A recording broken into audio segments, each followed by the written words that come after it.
Between 1932 and 1962, over 73,000 prisoners endured the brutal Vorkuta Gulag, north of the Arctic Circle, facing starvation, constant daylight, and temperatures of -30 degrees. The camp was merciless and remote, but for those who survived, life continued amidst unimaginable suffering.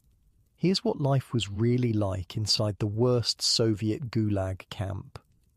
Okay, so if you're here a lot, you know I ask for likes and subscribes, but seriously, where are you guys? Comment your location and time. Sometimes I see someone from California listening at 3 p.m. and I'm like, are you napping? All right, Soviet gulags tonight. But wait, are you comfortable? No, really? Check. Pillows, blankets, the whole deal. Where we're going, you'll want to be settled. You jolt awake to complete darkness. For a second, just one merciful second, you forget where you are. Your mind reaches for the comfort of your old bed, your old life. Then the stench hits you, the sour smell of unwashed bodies packed too tightly together, the sharp tang of urine, the musty odour of wet concrete that never dries. You're in a cattle car. You've been in this cattle car for, what, 6 days? 7? You've lost count. The rhythmic clacking of train wheels on track has become the heartbeat of your existence. We're stopping, someone whispers in the darkness. The car falls silent. All 80 of you, crammed into a space meant for livestock, hold your breath collectively. The train groans and shudders to a halt. Then comes the sound you've been dreading, metal scraping against metal as the door slides open. Arctic air rushes in like a slap. It's so cold it burns your lungs. The darkness outside is broken only by the harsh beams of searchlights sweeping across the fresh snow. Guards with rifles stand in silhouette against the white backdrop. Behind them looms a sight that will haunt you for years, if you live that long. "Welcome to Vorkuta," a guard says flatly. "Your new home." The train hadn't prepared you for this. Nothing could. You're about 100 miles north of the Arctic Circle, in a place so remote it barely existed before the Soviet authorities decided it was the perfect location to exile those they wanted to disappear. "Move!" A guard shoves the prisoner next to you with the butt of his rifle. "Everyone out!" You stumble down onto the snow. Your city shoes, the ones you were wearing when they arrested you 3 weeks ago, provide no protection against the cold. Within seconds, you can't feel your toes. Unlike your warm bed right now, where your feet are probably toasty under the blankets, here the cold is an immediate threat to your survival. "You know what's wild?" the man beside you mutters. Stalin calls this correction, like we're all just slightly off course and need a little nudge. A rifle butt slams into his back. He drops to his knees with a muffled cry. "No talking," the guard barks. Line up now." You join the ragged line of new arrivals. Many are political prisoners like yourself, teachers, engineers, writers, ordinary workers who made the fatal mistake of speaking too freely. Some are actual criminals. A few are foreign prisoners of war. All of you are now the same, property of the state, to be used until you break. The processing begins in a freezing wooden building with peeling paint. Inside, a bored official sits behind a desk covered with papers. "Name," he says without looking up. You tell him. "Crime." "I didn't," you start, but he cuts you off. "Article 58, he says, already writing it down. The infamous Article 58, counter-revolutionary activities. It could mean anything from telling a joke about Stalin to being related to someone who told a joke about Stalin. "Strip," another official commands. You hesitate. "I said strip," He raises his hand as if to strike you. In the bitter cold of the unheated room, you remove your clothes. They take everything: your watch, your belt, your wedding ring. The few personal possessions you managed to keep during your journey are confiscated. You will never see them again. I've been researching this stuff for years, I should mention, and the most shocking part was how systematic the dehumanization was. Like, they didn't just take your stuff, they took your name, replaced it with a number. After they shave your head, ostensibly for hygiene, but really as one more way to strip your identity, you're given your camp uniform, thin cotton pants, a jacket that's seen better days, a pair of footcloths, and crude wooden shoes that won't last a month in the mines. The footcloths are supposed to be wrapped around your feet before putting on the shoes. Nobody shows you how to do this properly. You'll learn later, after your first blisters form and become infected. Next, the official calls, and you're pushed toward another room. Outside again, you join the other new arrivals. A guard addresses the group. Listen carefully. You are here to work. You work, you eat. You don't work, you don't eat. The sooner you accept this, the longer you'll live. He explains the rules. Wake up is at 5 a.m. Roll call at 5:30. Work begins at 6 and continues until the quota is met, usually 14 to 16 hours. Speaking to guards without permission is prohibited. Attempting to escape is punishable by death. Any questions, he asks? Not expecting any. A brave soul raises his hand. How long until we get male privileges? The guard laughs. 6 months good behaviour, 2 letters a year after that. 6 months. You think of your family, who probably don't even know where you are. Will they still be waiting when, if, you can write to them? Now move to the barracks. You march through the camp. The searchlights illuminate a nightmarish landscape. Wooden barracks stretch in neat rows, surrounded by barbed wire fences and watchtowers. Beyond the fences, nothing but snow and darkness. In the distance, you can make out the silhouette of a coal mine, the reason this camp exists. See those? An older prisoner points to the watchtowers. Triple shifts up there. Guards hate it. Cold drives them crazy too, but they got better clothes. And those? He gestures to the barbed wire. Don't even think about it. Wolves out there would get you before you made 10 miles anyway. Wolves, you ask? Nature's guards, he says with a bitter smile. The perfect setup. Prison walls of ice and hungry predators. The comrades in Moscow thought of everything. You're assigned to Barracks 12, a long wooden structure that looks like it might collapse under the weight of the snow on its roof. Inside, it's barely warmer than outside. Triple bunks line the walls, packed so tightly that there's only a narrow aisle down the middle. Top bunk, a prisoner tells you, pointing upward. Lucky you.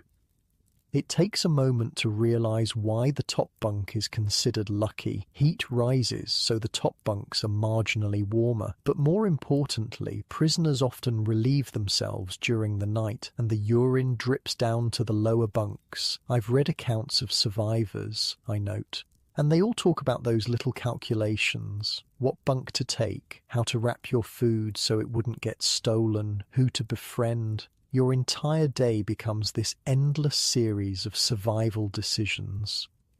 You climb onto your assigned bunk. The mattress is a thin sack stuffed with straw that does little to cushion the wooden slats beneath. Your blanket is threadbare and stained. There's no pillow. A bell rings somewhere outside. Dinner, someone calls, and there's a sudden scramble of movement. You follow the crowd to the mess hall, another wooden building that smells of boiled cabbage and unwashed bodies. You're given a crude metal bowl and a piece of bread. The soup in the serving pot is mostly water with a few vegetable scraps floating in it. 140 grams, the server says, handing you a piece of black bread. You'll quickly learn that this daily bread ration, about the size of your fist, is the most precious commodity in camp. Men have been killed for less. First day, huh? An older prisoner sits next to you. His face is gaunt, his eyes deep set. Eat slow, make it last, and keep your bread with you at all times. You notice he has his piece of bread tucked inside his jacket, close to his chest. They call this pika, he explains, gesturing to the food. Ration, not enough to live on, too much to die quickly. Perfect balance. You take a bite of the bread. It's dense, sour, and filled with things you'd rather not identify, but it's food. I'm Mikhail, the man says. Political? You nod. Me too. Professor of literature, made a joke about the wrong poem. He shrugs. 5 years. You? 10, you say, the reality of that sentence still not fully registering. Mikhail's face reveals nothing. Well, nobody serves their full term anyway. They let people out early, you ask hopefully. He laughs, but there's no humour in it. No, most don't last 3 winters. After dinner, you return to the barracks. The exhaustion of the journey and the shock of arrival finally catch up with you. You climb onto your bunk and try to get comfortable on the hard surface. Hey, I break in. Imagine for a second how different this is from where you are right now. Your soft bed, warm room, no wolves outside. Just that contrast is kind of mind-blowing. Around you, men are preparing for sleep. Some pray quietly, others stare silently at the ceiling. A few cry softly. You hear coughing, so much coughing. Later, you'll learn that tuberculosis runs rampant through the camp. First day's the worst, someone says, from the bunk below. Actually, no. First day in the mine is the worst, but today's bad too. What should I expect tomorrow, you ask. They'll assign you a work detail. Pray it's not the deep mines. Surface work is better. Cold as hell, but better than the tunnels. Sleep comes fitfully. The barracks never fully quiet. There's always someone snoring, coughing, talking in their sleep, or getting up to use the single bucket in the corner that serves as a toilet for 50 men. Before dawn, a bell rings harshly, followed by shouts from the guards. "Podyom, get up now!" You're already awake. You barely slept. But others are slower to respond, and guards enter the barracks, striking bunks with batons. Roll call in 5 minutes. Anyone not outside gets no breakfast. There's a frantic scramble as men pull on their thin jackets and shoes. Nobody wants to miss breakfast, meagre as it is. Outside, it's still dark. The temperature has dropped even further during the night. You can see your breath crystallizing in front of your face. The prisoners form lines, shivering in the pre-dawn air. Guards move down the lines, counting. Then comes the waiting, standing perfectly still in formation while officials check the numbers against their records. One missing prisoner means nobody moves until they're found, alive or dead. All present, a guard finally announces. You march to the mess hall for breakfast, a watery porridge and more of the precious black bread. Just as you finish eating, an official enters and reads from a list. New arrivals, work assignments, barracks 12, prisoners report to administration building immediately following breakfast. Your stomach tightens. This is it, the moment that might determine whether you survive your first year at Vorkuta. In the administration building, a camp official sits behind a desk piled with papers. He doesn't look up as you enter. Name and number, he demands. You give them. He consults his list. Mine 7, coal extraction. Report to Foreman Petrov at the mine entrance. 0600 hours. Your heart sinks. You've been assigned to the deep mines, the most dangerous work in the camp. But you dare not protest. As you exit the building, you see the sun beginning to rise over the camp, a weak, watery light that does little to dispel the gloom. The silhouette of Mine 7 looms in the distance, its headframe stark against the grey sky. A prisoner passing by notices your gaze. First day in the mines. A. Word of advice. Keep your head down. Do what they tell you, and don't make friends too quickly. Why not, you ask? He gives you a grim smile, because in that hole most don't last the month. No point getting attached. You stare at the mine entrance, a black mouth ready to swallow you whole. The journey that began with your arrest has led you here, to the frozen edge of the Soviet Empire, where men vanish into the earth and sometimes never return. The bell rings again, signalling the end of breakfast. It's time to report for your first shift in the mines of Vorkuta, a shift that might well last the rest of your life. So that's arrival day, I say quietly. Just the first of thousands for those who survived. The stories get wilder from here. The survival strategies, the social hierarchies that developed. We'll get into all that. But for now, just take a moment. Feel your warm bed, your safe room. And maybe spare a thought for the millions who never made it home from places like Vorkuta. The next morning would bring your first real test, your first shift in the coal mines of the Arctic Circle, but that's a story for another time. The 5 a.m. bell rips through your sleep like a rusty knife. 1 second of darkness, the next, chaos. Men around you leap from bunks, fumble for clothes, crash into each other in the narrow aisle. The veterans are already dressed, having slept in most of their clothes to combat the cold. Move it, a prisoner, not a guard, barks orders. He's the barracks elder, responsible for making sure everyone makes roll call. If someone's late, everyone suffers. You've been in Vorkuta 3 days now, long enough to understand the routine, not long enough to master it.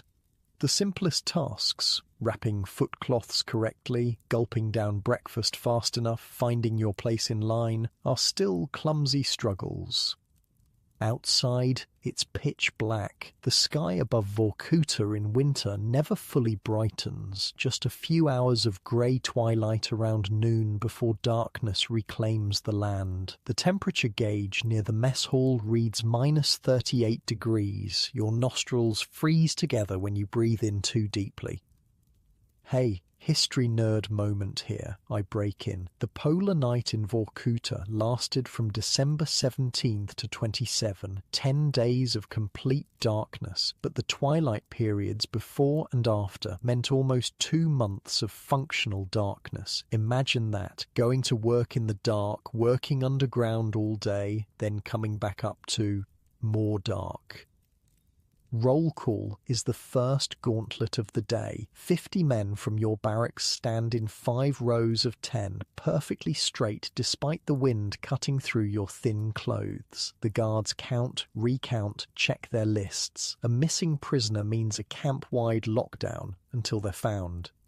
Being late means punishment for everyone.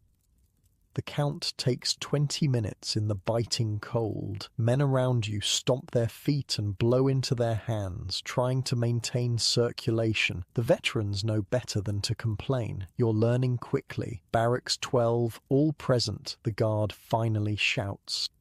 Breakfast is next, the most important meal, though calling it a meal stretches the definition. The mess hall is marginally warmer than outside. You're given a metal bowl with watery porridge, a cup of hot water they call tea, and your daily bread ration. Eat your bread slow, Mikhail advises, sliding onto the bench beside you. Break off small pieces, make it last. The hunger will hit worst around 2 o'clock. You try to follow his advice, but the hunger is already gnawing at your stomach. 3 days in Vorkuta, and you're always hungry, always cold, always tired. This is your life now. How was your first mine shift? Mikhail asks, keeping his voice low. Brutal, you admit. I don't know how anyone survives it. You adapt, he says simply, or you don't. Your first day in Mine 7 had been worse than you imagined, descending in a rickety cage elevator, the darkness absolute except for a few oil lamps, the air thick with coal dust that coated your lungs, working in a cramped seam with a pickaxe, your back screaming in pain after the first hour, and 11 more hours to go. Listen, Mikhail interrupts your thoughts. You need to figure out your survival strategy fast. Everyone who makes it past the first month has one. What's yours? You ask. He hesitates, then taps his temple. I'm the barrack storyteller. After dinner, men give me a bit of their bread to tell stories, tales from Moscow, adventures from books, anything to make them forget where we are for a few minutes. Find what you're good at. Become necessary. The bell rings, signalling the end of breakfast. Time to line up for work assignment. The foreman, Petrov, is a thick-necked man with dead eyes. He was once a prisoner himself, now upgraded to trustee status. He divides the workers into brigades and assigns daily quotas. Your brigade has 20 men and a quota of 15 tons of coal. Same as yesterday, Petrov growls, which you failed to meet, so today you work until you hit 15 tons. No coming up until then. The walk to the mine entrance is just far enough to freeze your extremities. Guards herd you along, rifles at the ready. They don't worry much about escape attempts in winter. The cold is a more effective deterrent than bullets. Hold up, I interject. Let's talk about those quotas for a sec. They were designed to be nearly impossible to meet. That was intentional. See, if you didn't meet quota, they could cut your food ration. Less food meant less strength to work. Less strength meant falling further behind on quotas, and down you'd spiral. At the mine entrance, you collect your tools, a pickaxe with a loose head, a shovel with a splintered handle. No gloves, no helmets, no safety equipment of any kind. The state needs coal, not miners. The cage elevator creaks and sways as it carries you down. Some men cross themselves, others stare blankly ahead. The veteran miners have a dead look in their eyes you're starting to recognize. It's the look of men who have accepted their fate. The shaft opens into a main tunnel with smaller tunnels branching off. Your brigade heads down one of these offshoots, stooping to avoid hitting your heads on the low ceiling. The air gets thicker, hotter, harder to breathe the further you go. Your work area is a coal seam barely tall enough to sit up in. You'll spend the next 12 to 16 hours lying on your side, picking at the face of the seam, filling carts with coal. The dust coats everything, your skin, your clothes, the inside of your lungs. Within an hour, you're coughing up black phlegm. Pace yourself, whispers the miner next to you, an older Ukrainian named Taras. Don't try to work too fast at the start. Save your strength. But pacing yourself is luxury when the quota looms. The brigade leader keeps shouting updates. How many tons extracted? How many hours left in the shift? How far behind you're falling? By noon, your arms feel like lead. Your back spasms when you try to shift position. The water in your canteen is gone and thirst burns your throat. Break, calls the brigade leader. 5 minutes. Men slump against the tunnel walls, gasping for the thick air. You notice Taras pull something from inside his jacket, a small cloth bundle. He unwraps it carefully to reveal a piece of saved bread. You have to keep something back, he tells you, seeing your gaze. Never eat all your bread at breakfast. The work will kill you otherwise. After the break, the labour resumes. The hours blur together in a haze of pain and exhaustion. The air gets worse as the day progresses, the dust thicker, the oxygen thinner. Men start making mistakes. A cart derails. Someone drops a pickaxe on his foot. Arguments break out over trivial things. We're at 13 tons, the brigade leader shouts. 2 more to go. Push harder. It's well past the normal end of shift. Through the grapevine, word comes down that the other brigades have already gone up. Only yours remains, still short of quota. I knew a guy, I pause, who told me about something they called the final hour. When you'd been working for 14-15 hours straight and you were so exhausted you started hallucinating, but you still had to keep going. He said that's when accidents happened most, when men just broke. Midnight comes and goes. Men are barely functioning, moving like automatons. Finally, at nearly 1 a.m., the brigade leader announces you've hit 15 tons. The relief is palpable, but short-lived. You still have to climb out of the mine, walk back to camp, get through evening roll call, and find some food before you can rest. And wake up is still at 5 a.m. The return journey is a death march. Men stumble and fall in the snow, only to be roughly hauled to their feet by guards. At camp, the kitchen is closed, but your brigade is given cold porridge and bread saved from dinner, a small mercy for meeting quota, however late. Roll call is a blur. You're so tired you can barely stand. When finally allowed to return to the barracks, you collapse onto your bunk without removing your clothes or boots. Too exhausted even to eat your bread, you slip immediately into unconsciousness. The next day's the same, and the next and the next. You want to know how people survived this, I ask. They became experts at tiny efficiencies, how to hold the pickaxe to save energy, which guards might look the other way if you needed a minute's rest, which jobs in the mine were marginally less brutal. By your second week, you're starting to understand the unwritten rules of Vorkuta, the complex hierarchy among prisoners, the dangerous politics of the barracks, the black market that exists despite the guards' best efforts to stamp it out. Mikhail explains the prisoner pecking order one evening after dinner. At the top are the trustees, prisoners who work for the administration, guards, foremen, clerks. They get better food, better housing, lighter work. Most are criminals, not politicals. Below them, he continues, are the skilled workers, engineers, mechanics, medical staff, then common labourers like us. At the bottom are the goners, men too weak to work much longer. Everyone can tell who they are, skin like paper stretched over bones, eyes sunk deep. The walking dead.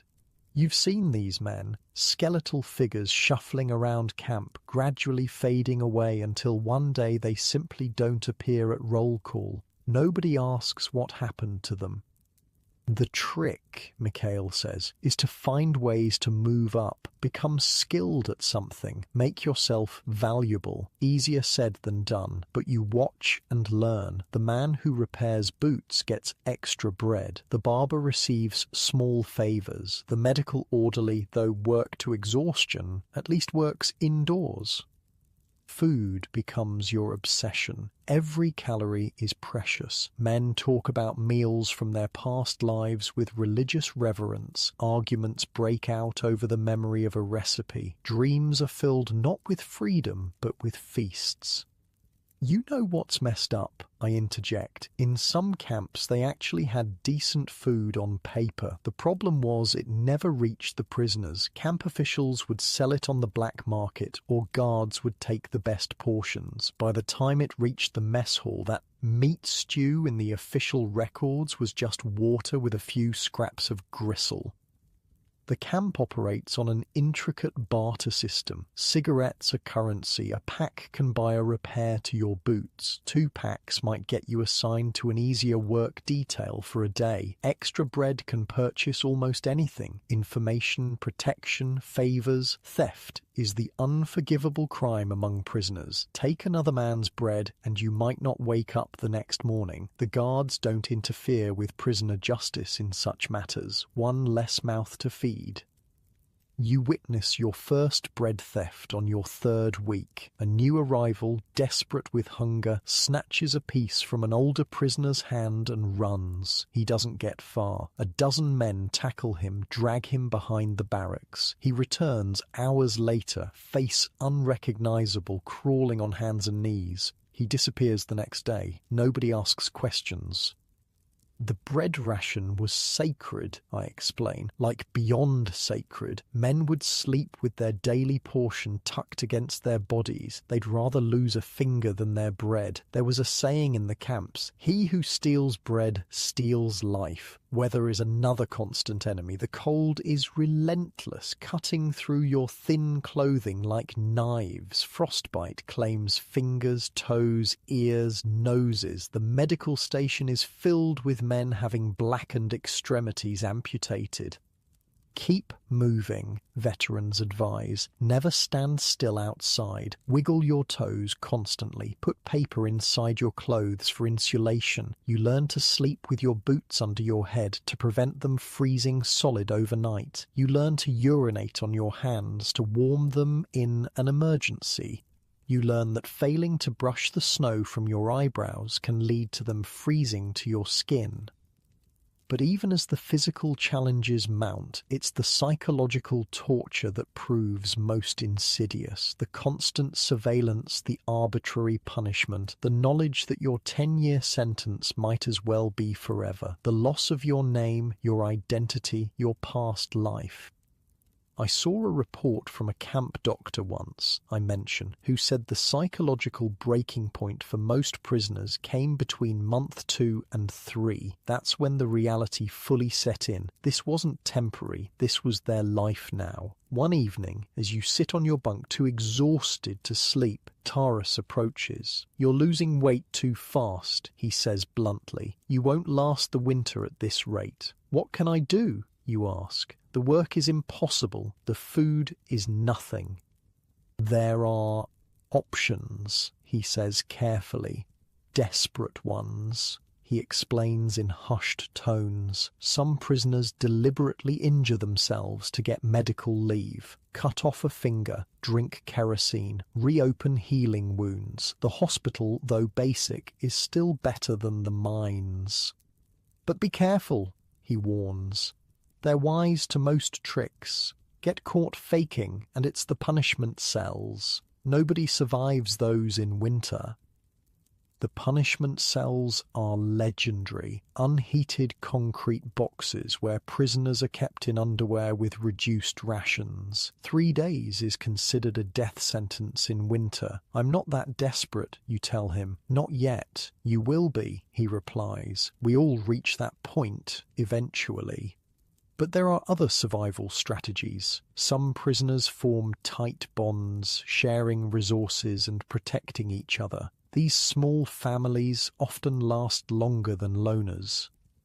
Mikhail has invited you to join his circle. Him, Taras, and a young Estonian named Rain. They pool their resources, share information, watch each other's backs. It's not friendship exactly. Emotional attachment is a luxury few can afford, but it's a practical alliance.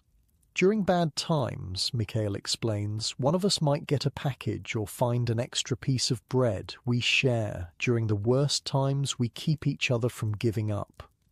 The social bonds were critical, I point out. Guards tried to break them up because they knew isolated prisoners died faster, but humans naturally form communities, even in the worst places, maybe especially in the worst places. The camp has an underground information network that moves with surprising speed. News from other barracks, other mines, even other camps hundreds of miles away somehow filters through. Prisoners whisper about changes in Moscow, about international politics, about rumors of amnesty or worsening conditions. Most of it is fantasy, but hope is as necessary as bread. You quickly learn which guards can be bribed, which are sadists to be avoided, which might show small mercies if approached correctly. There's Stepan, who looks the other way if you take a minute's rest. There's Dmitri, who will beat you for the same offence. There's Igor, who might slip you an extra bread crust if you fix his boot or compose a letter to his girlfriend. Guards weren't universally monsters, I note. Some were just ordinary guys doing a job, trying to survive themselves, not defending the system. It was evil through and through, but individual guards sometimes showed humanity. Others, though, well, power attracts certain types. By your second month, you've developed your own survival routines. You save a third of your morning bread for the mine. You wrap your feet in paper beneath your footcloths. You've learned to work efficiently enough to avoid the worst exhaustion while still contributing your share to the brigade's quota. You've also learned the strange seasonal rhythms of Vorkuta. Winter is the time of death. Cold, darkness, and despair claim the weak. Spring brings mud so deep men drown in it. Summer brings mosquitoes in biblical swarms. Autumn is a brief respite before winter's return. One morning, Mikhail doesn't rise at the wake-up bell. You shake him, but he doesn't respond. His skin is hot to the touch, his breathing rapid and shallow. "Medical," you shout, and the barracks elder comes running. "Lung fever," he pronounces after a quick examination. "Get him to the infirmary." You and Taras carry Mikhail through the snow to the medical station, a slightly larger barracks with a red cross painted on the door. Inside, the smell of disinfectant barely covers the stench of infection and death. A prisoner doctor examines Mikhail briefly. Pneumonia. Not surprising with the mine dust.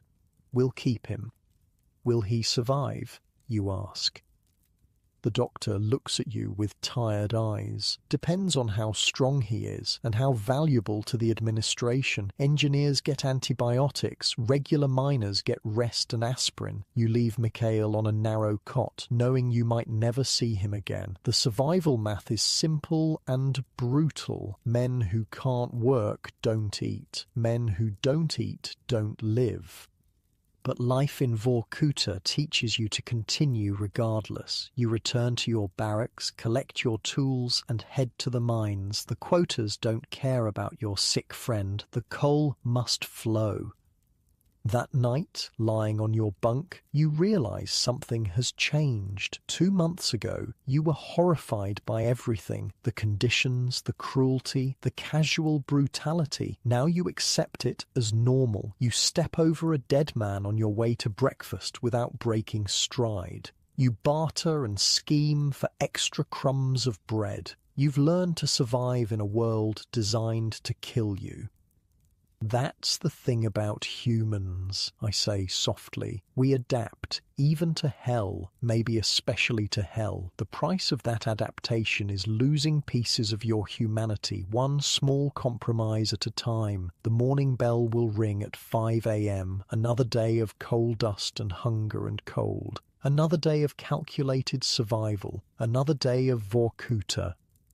But for now, in the darkness of the barracks, surrounded by the snores and whimpers of 50 broken men, you allow yourself one moment of weakness. You think of home, of freedom, of a world beyond barbed wire. Then you push those thoughts away. In Vorkuta, hope is a luxury that weighs you down, and you've learned to travel light.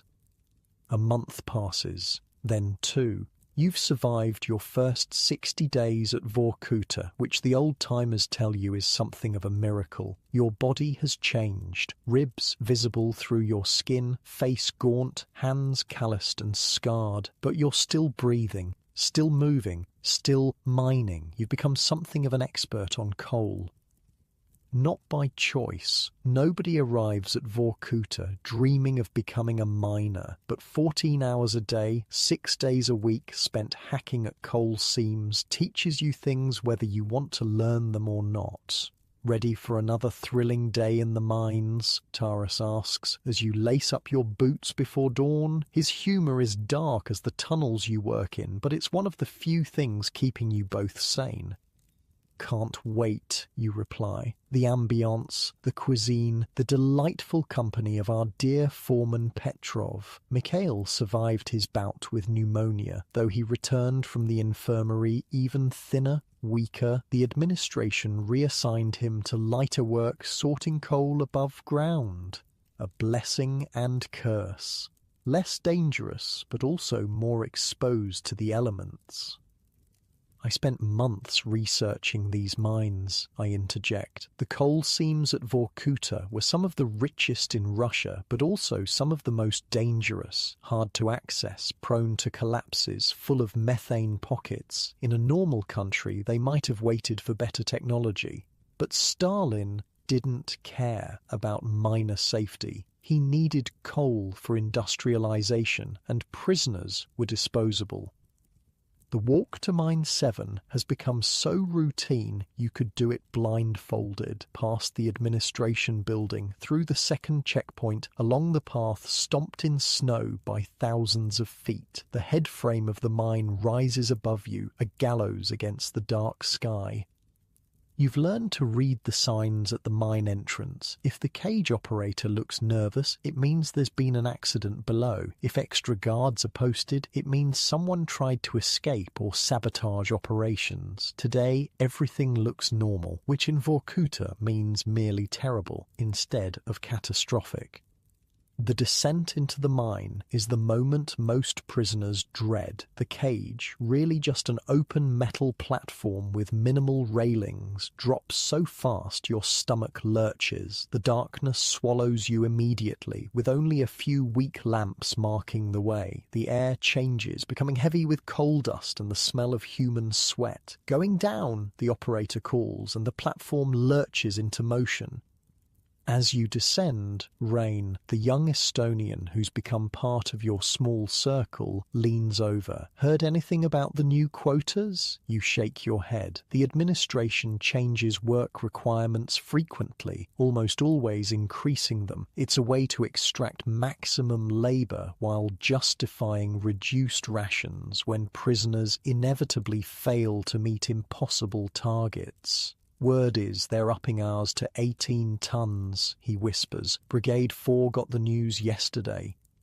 18 tons. Your group has been struggling to hit 15. 18 would mean even longer shifts, even less rest. The cage shudders to a stop at the bottom, nearly 1,000 feet below the surface. Here the main tunnel branches in multiple directions, each leading to different work areas. Electric lights, bare bulbs hanging from wires, provide minimal illumination. The air is thick enough to chew. Petrov, the foreman, awaits with his clipboard. "Brigade 8, Tunnel C today. We've had some collapses in B, so they're bringing in support beams." What he doesn't say is what happened to the men who were working in Tunnel B when it collapsed. Some questions are better left unasked. "You know what I discovered in my research," I say. "The miners didn't even have proper helmets. Think about that, working in unstable tunnels with rocks constantly falling, and the best protection they had was a cloth cap. In American mines during the same period, hard hats were standard. But prisoners? They were lucky to get boots." Tunnel C is one of the worst, a narrow seam that requires you to work on your knees or bent at the waist. Today you're assigned to be a picker, which means hacking at the coal face with a pickaxe while others shovel the loosened coal into carts. "Watch for the sparklers," Taras warns as you begin. He's referring to the small sparks that sometimes appear when your pick strikes certain types of rock, a warning sign of methane. Hit enough of those sparklers, and the whole tunnel could ignite in a flash. The work begins as it always does, slow, methodical, painful. The air is so thick with dust that your headlamp creates a cone of visible particles. Every breath coats your lungs with black powder that you'll be coughing up for hours after your shift. The lung diseases were almost universal, I note. Black lung, silicosis, tuberculosis accelerated by coal dust. One survivor estimated that a miner who avoided accidents might last 5 years before his lungs gave out completely. Your brigade has 20 men, split into smaller teams. You work with Taras and 2 others, a former Moscow accountant named Pavel and a Latvian farmer called Janis. Each has their role. You pick, Pavel and Janis shovel, Taras pushes the filled cart to the main tunnel where it's attached to others and pulled to the surface. The rhythm of the work becomes almost hypnotic. Swing, crack, swing, crack. The coal face gradually recedes as you chip away at it. Your arms and back protest, but you've learned to ignore them. Pain is the constant companion of every prisoner. Acknowledge it, but never surrender to it. Gress, check. Petrov's voice echoes down the tunnel. He appears with his clipboard, counting filled carts, estimating tonnage. You're falling behind. Pick up the pace or nobody eats tonight. It's an empty threat. They can't actually withhold all food without risking a riot, but they can and do reduce rations for failing to meet quota. The difference between a full ration and a reduced one might seem small to an outsider, but to a starving prisoner it's the margin between survival and becoming a goner. I'll help with picking, Taras offers when Petrov leaves. We can switch out every hour. You nod gratefully. This is how you survive. Small kindnesses, shared burdens. The administration tries to pit prisoners against each other, but in the mines, cooperation is the only way to live. By midday, your arms feel leaden. Sweat soaks your clothes despite the chill of the tunnel. The dust has formed a paste on your skin, in your eyes, between your teeth. Your water bottle is long empty, your morning bread consumed. Hunger gnaws at your belly, but it's a familiar sensation now, almost a friend. Hang on, Taras says suddenly, holding up a hand. Listen. Everyone freezes. In the mines, unexpected sounds usually mean danger. A low creaking comes from somewhere above, like wood under stress. Support beams, Pavel whispers. We need to... He never finishes the sentence. With a crack like a gunshot, the timber support nearest to your position splinters. A shower of coal and rock follows. Not a full collapse, but enough to send everyone scrambling backward. Out! Taras shouts. Move! You stumble away from the partial collapse, heart hammering. When the dust settles, you see that your work area is now partially blocked. No one is hurt, but the message is clear. The mountain is hungry today. So, what are you supposed to do in this situation? I ask. Report it? Take a break? Nope. The quota doesn't care about safety. The foreman just moved miners to a different section and expected them to make up for lost time. Imagine watching part of your workplace collapse, then being told, keep working or you don't eat tonight. Petrov arrives to survey the damage, his face impassive. Move to Section 5, he orders, and you're still expected to meet quota.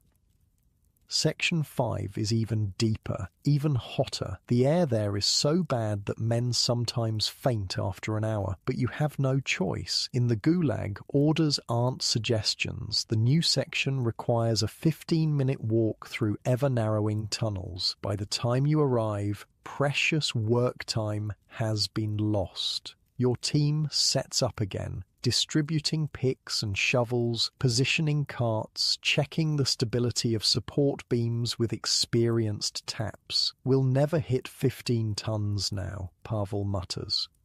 Then we work until we do, Taras replies simply, and so the labour continues. Your muscles scream in protest, but you find that second wind that comes from necessity. The human body has reserves it only reveals when survival is at stake. Hours blend together in the darkness. The mine has no day or night, no seasons, no weather, just endless black rock, the scrape of metal on coal, the creaking of supports, the rumble of distant carts. I've seen men lose track of time completely down here, I remark. One survivor described how he'd sometimes forget if it was winter or summer, 1935 or 1940. The mine became its own universe with its own rules. Midway through the afternoon, though you have no way to know the exact time, a commotion breaks out in a nearby section. Shouts echo down the tunnel, followed by the sound of running feet. "Cave in!" someone yells. Section 6. Your team freezes. Section 6 is just beyond the bend in your tunnel, close enough that another collapse could trigger one in your area. Guards and foremen rush past. There's an evacuation procedure of sorts, though it's rarely followed properly. Officially, all miners should head to the main shaft in an orderly fashion. Unofficially, it's often chaos. Stay put, Taurus advises. If we run, they'll mark us as troublemakers. So you wait, listening to the sounds of rescue or recovery from the next section. The shouting eventually subsides, replaced by the rhythmic sound of digging. Then stretchers move past your position, carrying still forms covered with jackets. How many? Pavel asks a passing worker. 3 dead, 2 injured, the man replies without stopping. Support beam cracked right down the middle. You cross yourself, a gesture you abandoned years before Vorkuta, but have resumed here where faith is sometimes the only thing keeping men going. The dead could easily have been you or your teammates. Mining accidents are so common they barely register as unusual events. Just last week, a man 2 tunnels over was crushed when a coal car jumped its track. The week before, 2 men asphyxiated in a pocket of bad air. The death toll from accidents was actually higher than from the cold or hunger in the mining camps, I point out. One report I found estimated that in Vorkuta's worst years they lost 3 to 5 men per day to mining accidents, and those were just the reported ones. Work resumes with barely a pause. Death is acknowledged but not dwelled upon. The living still have quotas to meet. By the time your shift should be ending, your brigade has produced perhaps 12 tons of coal, well short of the 15-ton quota. As expected, Petrov announces you'll be working extended hours. Nobody comes up until we hit 15, he says flatly. This is when the real test begins. Working past exhaustion, past hunger, past the point where your body screams for rest. The brain becomes fuzzy, reactions slow, mistakes more common. It's when most accidents happen. They called it the final hour, I say quietly. Except it wasn't an hour. It could be 4, 5, 6 extra hours of work when you were already dead on your feet. Survivors described it as a waking nightmare where you'd hallucinate from exhaustion but still had to swing that pickaxe. Your team adopts a rotation system to cope. 3 work while 1 rests for 10 minutes, then switch. It's technically against regulations, but even Petrov looks the other way. Better to have men working at 75% capacity than collapsing entirely. The hours drag on. Men grow silent, conserving every ounce of energy for the work. Your world narrows to the coal face in front of you, the weight of the pick in your hands, the burning in your muscles. Near what must be midnight, the brigade leader announces you've hit 14 tons. Almost there. One final push. It's during this push that the accident happens. Pavel, exhausted beyond reason, misjudges his footing while maneuvering a filled cart. The heavy vehicle rolls back, pinning his leg against the tunnel wall. His scream echoes through the shaft. You and Taurus rush to help, lifting the cart enough for Janis to pull Pavel free. His leg is clearly broken, bone visible through torn pants and flesh. "Get the medic," you shout, but everyone knows the reality. The camp medics don't come into the mine for a single injury. Pavel will have to make it to the surface first. "I can't climb," he gasps through clenched teeth. "Can't put weight on it." "We'll carry you," Taurus says, though you're all so exhausted the prospect seems impossible. Petrov arrives, surveys the situation with cold eyes. "Put him in an empty cart. You two get him to the surface. The rest of you back to work. We're still short." And so Taurus and you begin the grueling process of pushing a coal cart containing Pavel through the narrow tunnels toward the main shaft. His face is grey with pain, teeth gritted to keep from crying out at every bump and jostle. "Sorry," you mutter after a particularly rough section. "Almost there." "Not your fault," he manages to reply. "Just get me up." The journey to the main shaft seems endless. By the time you reach it, your remaining strength is nearly gone. The cage operator eyes Pavel in the cart, sighs, and gestures for you to wheel him on. "Both of you go up with him," he says. "No sense sending you back down this late." It's a small mercy, one of the rare ones in Vorkuta. You gratefully squeeze onto the platform with the cart. The ascent is disorienting after so many hours below ground. The air gradually changes, becomes cooler, slightly fresher. The darkness above gives way to dim light, and then you're at the surface. The shock of emerging is always the same, a momentary disbelief at the existence of a world beyond the mine. Tonight, it's snowing heavily, fat flakes swirling under the harsh work lights. The cold hits like a physical blow after the relative warmth of the mine depths. Camp medics take Pavel away on a stretcher. You'll learn later that he lost the leg, amputation being the standard treatment for most serious injuries. He'll be assigned to lighter duties if he survives, perhaps boot repair or kitchen work. Injuries like that were common, I note, and in a sick way, some prisoners saw them as a twisted blessing. Lose a limb, get out of the mines. Some men deliberately maimed themselves for exactly that reason, anything to escape the underground death trap. The walk back to camp is a stumbling nightmare. Your legs barely support you, your lungs burn from coal dust, your empty stomach cramps painfully, but somehow you make it through evening roll call, through the perfunctory meal of watery soup and bread, back to the relative sanctuary of your barracks. You collapse onto your bunk, too exhausted even to remove your filthy clothes. Sleep takes you immediately, but it's not restful. In your dreams, you're still in the mine, still picking at coal that never ends, still hearing the creaks of support beams ready to give way. I talked to a Vorkuta survivor once, I say softly. He told me he still had the same nightmare 60 years later, still heard the sounds of picks on coal, still felt the dust in his lungs. The mine never really let him go. The next morning comes too soon. As always, your body protests every movement, muscles stiff and sore, lungs still congested with dust. But the bell rings and you rise. Roll call waits for no one. At breakfast, news circulates that quotas have indeed been raised to 18 tons per brigade. A collective groan rises from the mess hall.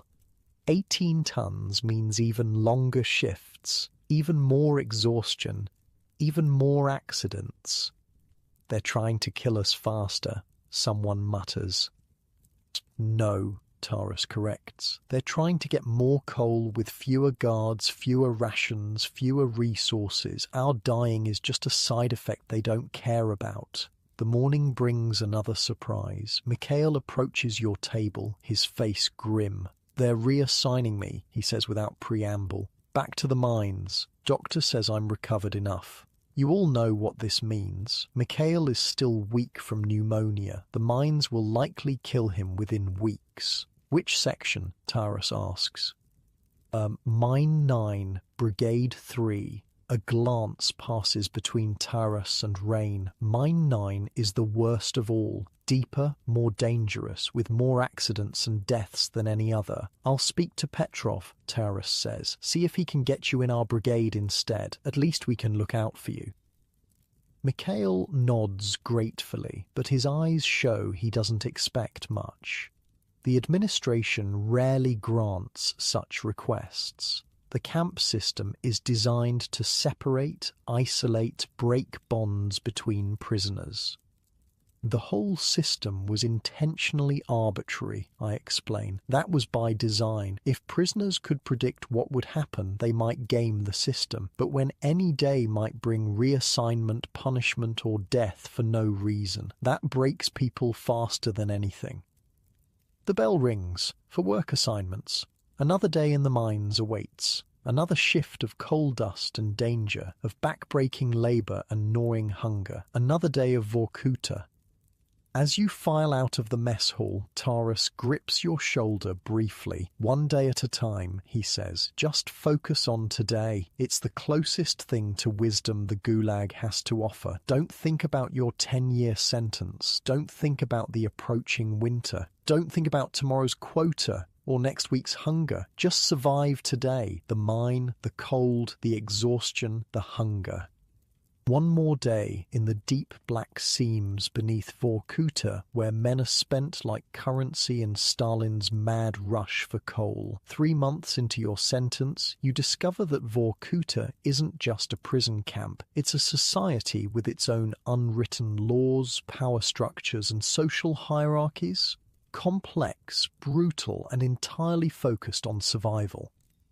It's like a twisted mirror of the outside world, Mikhail explains one evening after dinner. He survived his reassignment to Mine 9 when Taras somehow convinced Petrov to transfer him to your brigade instead. We have our aristocracy, our middle class, our untouchables. You've begun to notice these distinctions. The camp has clear castes, as rigidly defined as any ancient empire.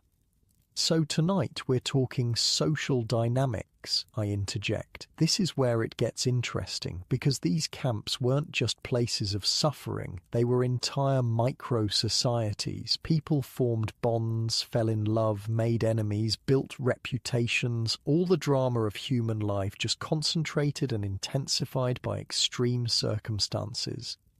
At the top of Vorkuta's hierarchy are the trustees, prisoners who work with the administration, camp guards who are themselves former prisoners, clerks who handle the paperwork, foremen who oversee work brigades. They wear better clothes, eat better food, sleep in separate quarters. Never trust a trustee, Taras warned you early on. They sold their souls for an extra bowl of soup. But it's more complicated than that. Some trustees use their position to help other prisoners when they can. A warning about upcoming inspections, an extra ration slipped to a dying man, a work reassignment that might save someone's life. Others are crueler than the regular guards, desperate to prove their loyalty to the administration. Below the trustees are the skilled workers, doctors, engineers, mechanics, cooks. Their specialized knowledge makes them valuable enough to be treated marginally better. They work indoors, away from the worst weather. Their barracks might have slightly better heating. Their food might include an extra ladleful of soup. Then come the criminal prisoners, thieves, murderers, gangsters from Russia's underworld. Though they do the same labor as political prisoners, they enjoy unofficial privileges. Guards tend to leave them alone. They run protection rackets, control the black market, claim the best bunks in the barracks. The administration actually encouraged this system, I note. They deliberately put criminals in charge of politicals. It created a buffer between themselves and the mass of prisoners. If something went wrong, they could blame the criminal trustees, not the system itself. The zakone, thieves in law, are the elite among criminals, members of a brotherhood with its own strict code. They refuse official work assignments on principle, forcing other prisoners to fulfill their quotas. They extort taxes from anyone receiving packages from home. They wear distinctive tattoos marking their rank and crimes. See that man? Taras nods toward a barrel-chested prisoner with tattoos covering his hands and neck. That's Ivanich. He runs most of the rackets in our sector. Cross him and you won't wake up the next morning. At the very bottom of the hierarchy are the political prisoners like you. Teachers, engineers, writers, farmers, workers. Anyone convicted under Article 58 for counter-revolutionary activities. You have no rights, no privileges, no protection except what you can secure through alliances or bribery.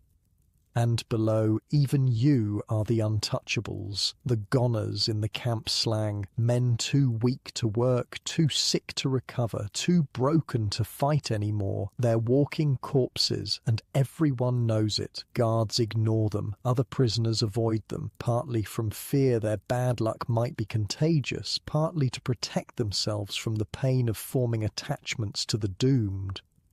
You never want to become a goner, Mikhail says quietly. Once you cross that line, you're already dead. The moment you stop fighting to live, Vorkuta takes you. You've seen it happen. Men who give up simply fade away, growing thinner and weaker until one morning they don't rise for roll call.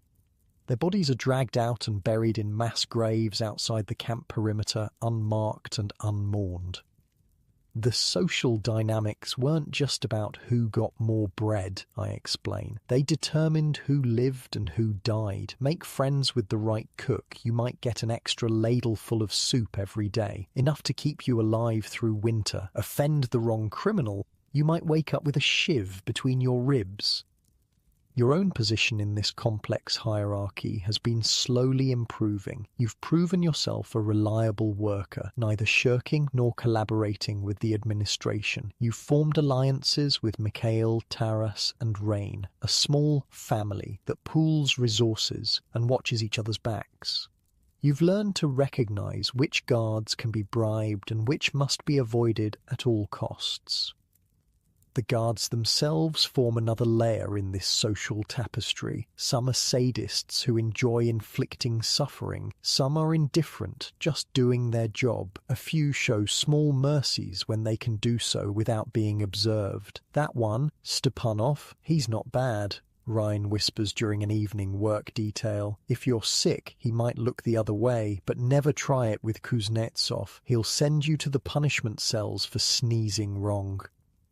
You learn to read these distinctions. Guard Borisov accepts cigarettes to deliver notes between prisoners in different barracks. Guard Sokolov can be persuaded to assign you to easier work details for a piece of sausage from a care package. Guard Volkov beats prisoners for sport and should be avoided entirely. That's Pavel. Wasn't he in your brigade? I ask, pointing to a one-legged man hobbling across the yard on crude wooden crutches. You nod. Pavel survived his amputation, but now works in the camp workshop making boots. His daily bread ration is smaller since he can't do heavy labour, but he supplements it by repairing guards' personal items for payment in food. Interactions between prisoners are governed by unwritten rules. Never inform on another prisoner, even your worst enemy. Never steal another man's bread. Never ask about another's crime or sentence. Never express hope or make plans for the future. It's considered bad luck. The most dangerous figures in camp are the informers, prisoners who report to the administration about escape plans, contraband, or prohibited conversations. They're despised by everyone, but protected by the guards who use their information. See how nobody sits near Dmitri? Mikhail nods toward a thin man eating alone in the mess hall. 3 men disappeared after conversations with him. Now he's marked. If the guards weren't protecting him, he'd be dead by morning. Camp justice is swift and merciless. Informers often die in accidents, a mining collapse that somehow kills just one person, a fall from a high bunk, a sudden illness after eating. The guards investigate half-heartedly, if at all, one less mouth to feed. I asked a former guard once about the informants I mention. He told me they had a life expectancy of about 3 months after other prisoners identified them. The administration would just recruit new ones. It was a perfect system for them. Cheap intelligence that periodically self-destructed.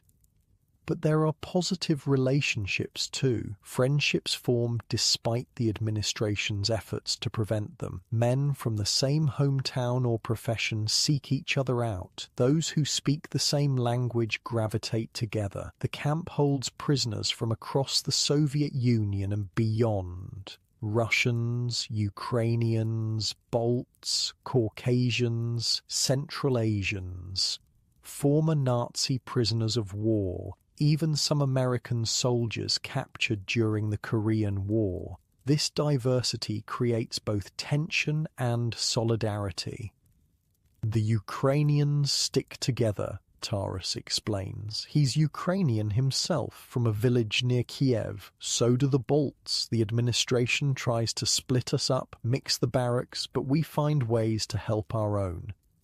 Ethnic tensions sometimes flare, particularly between groups with historical grievances. Russians and Chechens eye each other warily. Ukrainians and Poles have their own complex history, but common suffering often bridges these divides. In the face of the true enemy, the camp administration, old hatreds sometimes fade.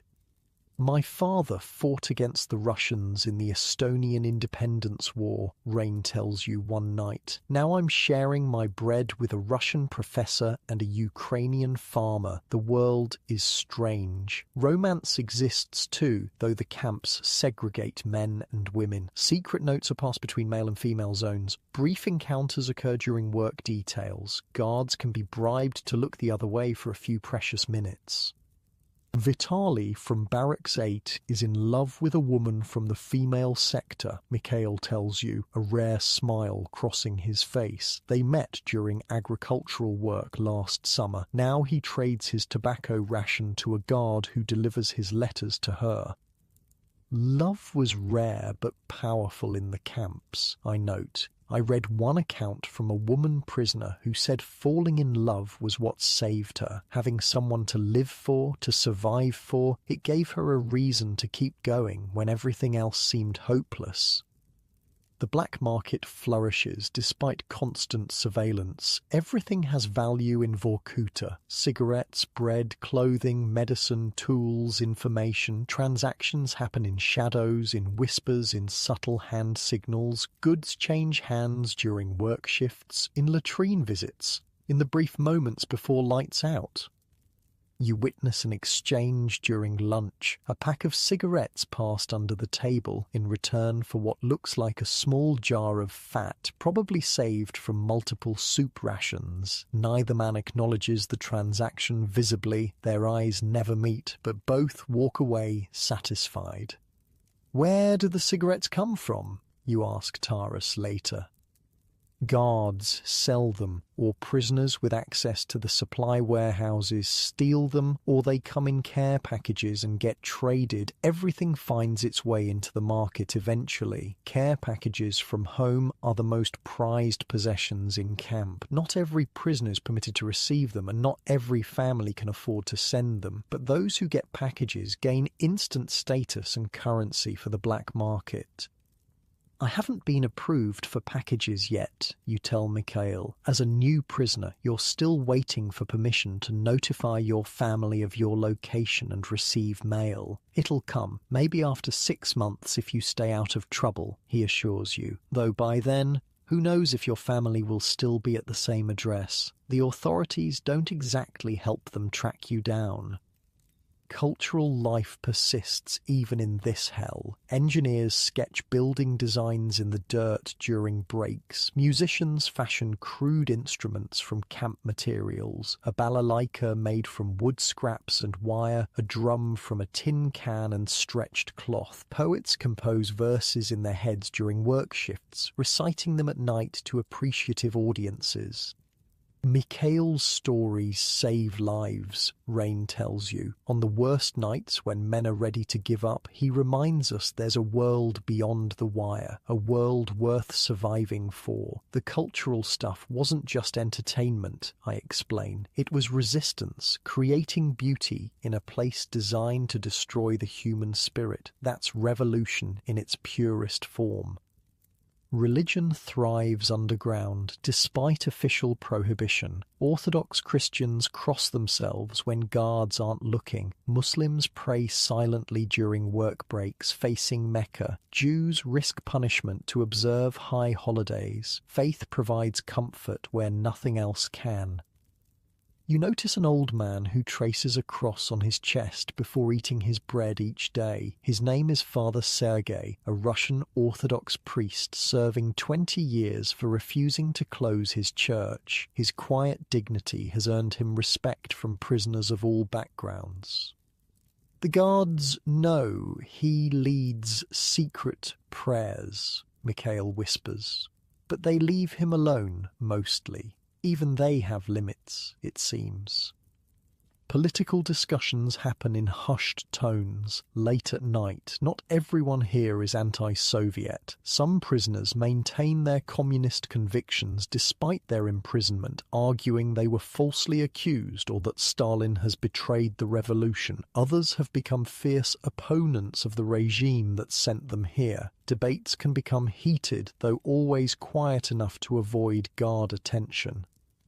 I believed in the party, a former factory director tells you during a rare moment of candor. I still believe in the ideas, but the system is corrupt to its core. Stalin has twisted everything Lenin built. Watch yourself, Taras warns after the man leaves. That kind of talk gets people sent to the punishment cells. Information is perhaps the most valuable currency in camp. News from outside about political changes, international relations, amnesties in other camps travels through an elaborate prisoner grapevine that somehow bridges even the isolation of the Arctic Circle. "Heard anything new?" is the standard greeting between prisoners who haven't seen each other for a few days. "They say there's trouble in the Kremlin," a kitchen worker whispers during dinner service. "Stalin's health is failing." Nobody knows if such rumours are true, but they sustain hope. Any change might bring improvement, or at least a different kind of suffering. The information networks were incredible, I remark. Prisoners would piece together news from snippets overheard from guards, from newly arrived inmates, from scraps of newspapers used as toilet paper. They often knew major world events before the official announcements. Education continues informally. Professors teach foreign languages to small groups using sticks to write in the snow. Engineers explain principles of construction to former farmers. Doctors share medical knowledge that might save lives in a place with minimal health care. Mikhail taught me to read better Russian, Ryan tells you proudly. In return, I teach him Estonian swear words. These small exchanges maintain humanity in a place designed to strip it away, learning, teaching, sharing, acts of resistance against a system that views prisoners as nothing more than labour units. The camp administration works constantly to disrupt social bonds. Prisoner transfers between barracks or work brigades happen regularly, breaking up friendships and alliances. New prisoners arrive, bringing different dynamics. Old prisoners disappear to other camps or into the permafrost graves outside the wire. But human connection proves remarkably resilient. New bonds form as quickly as old ones are broken. Information networks repair themselves. Support systems rebuild. The social fabric of Vorkuta, though constantly torn, weaves itself back together through thousands of small acts of solidarity. That's the thing about trying to break human connections, I observe. It never fully works. Even in the worst places, people find ways to help each other, protect each other, remind each other they're still human. Your own small circle has grown. Beyond Mikhail, Taras and Rain, you've formed tentative friendships with others. Pavel with his one leg, a young Georgian named Dato who works in the kitchen, an old Muscovite engineer called Fyodor who knows which mine tunnels are safest. These connections might save your life as winter approaches. Already the days are growing shorter, the temperature dropping further. Veterans say the real test of Vorkuta comes during the polar night, weeks of darkness when temperatures plunge to -50 and below. Stick close to us, Taras tells you as you trudge back from the mines one evening, the northern lights flickering overhead in ribbons of green and blue. First, winter's the hardest. We'll get through it together. You nod, grateful for this small promise of solidarity. In a place where men are reduced to numbers, where death is as common as breakfast, where betrayal might come from any direction, the simple words, "we'll get through it together," are more precious than gold. The complex social world of Vorkuta won't save you from the cold, the hunger, the exhaustion, or the coal dust filling your lungs, but it might, just might, preserve enough of your humanity to survive until spring. If spring ever comes to this frozen corner of Stalin's empire, winter descends on Vorkuta like a predator, patient, merciless, hungry for the weak. By early November, darkness has nearly swallowed the camp. The sun appears for just a few hours each day, a pale disk barely clearing the horizon before sinking again. The cold up there isn't like cold anywhere else, I explain. It's not just a temperature, it's an entity, a presence, like a physical weight pressing down on everything. At -40, your spit freezes before it hits the ground. At -50, which was common in Vorkuta winters, the air itself seems to crystallize. Your brigade has been moved from the mines to outdoor work, clearing snow from the railways that transport coal to the southern cities. It's considered a death assignment. At least in the mines you had shelter from the wind and relative warmth from the earth itself. Outside, nothing protects you from the elements. Keep moving, Taras advises as you chip at frozen snow with a metal bar. Stop moving. You die. Simple as that. He's not exaggerating. Already this week, 2 men from another brigade froze to death during their shift. They sat down just for a moment during a break. Guards found them still sitting, turned to ice. The camp provides no proper winter clothing, just the same thin jackets and pants you've worn since arrival. Prisoners develop desperate innovations, stuffing newspapers inside shirts for insulation, wrapping feet in scraps of cloth, tying bread bags over ears to prevent frostbite.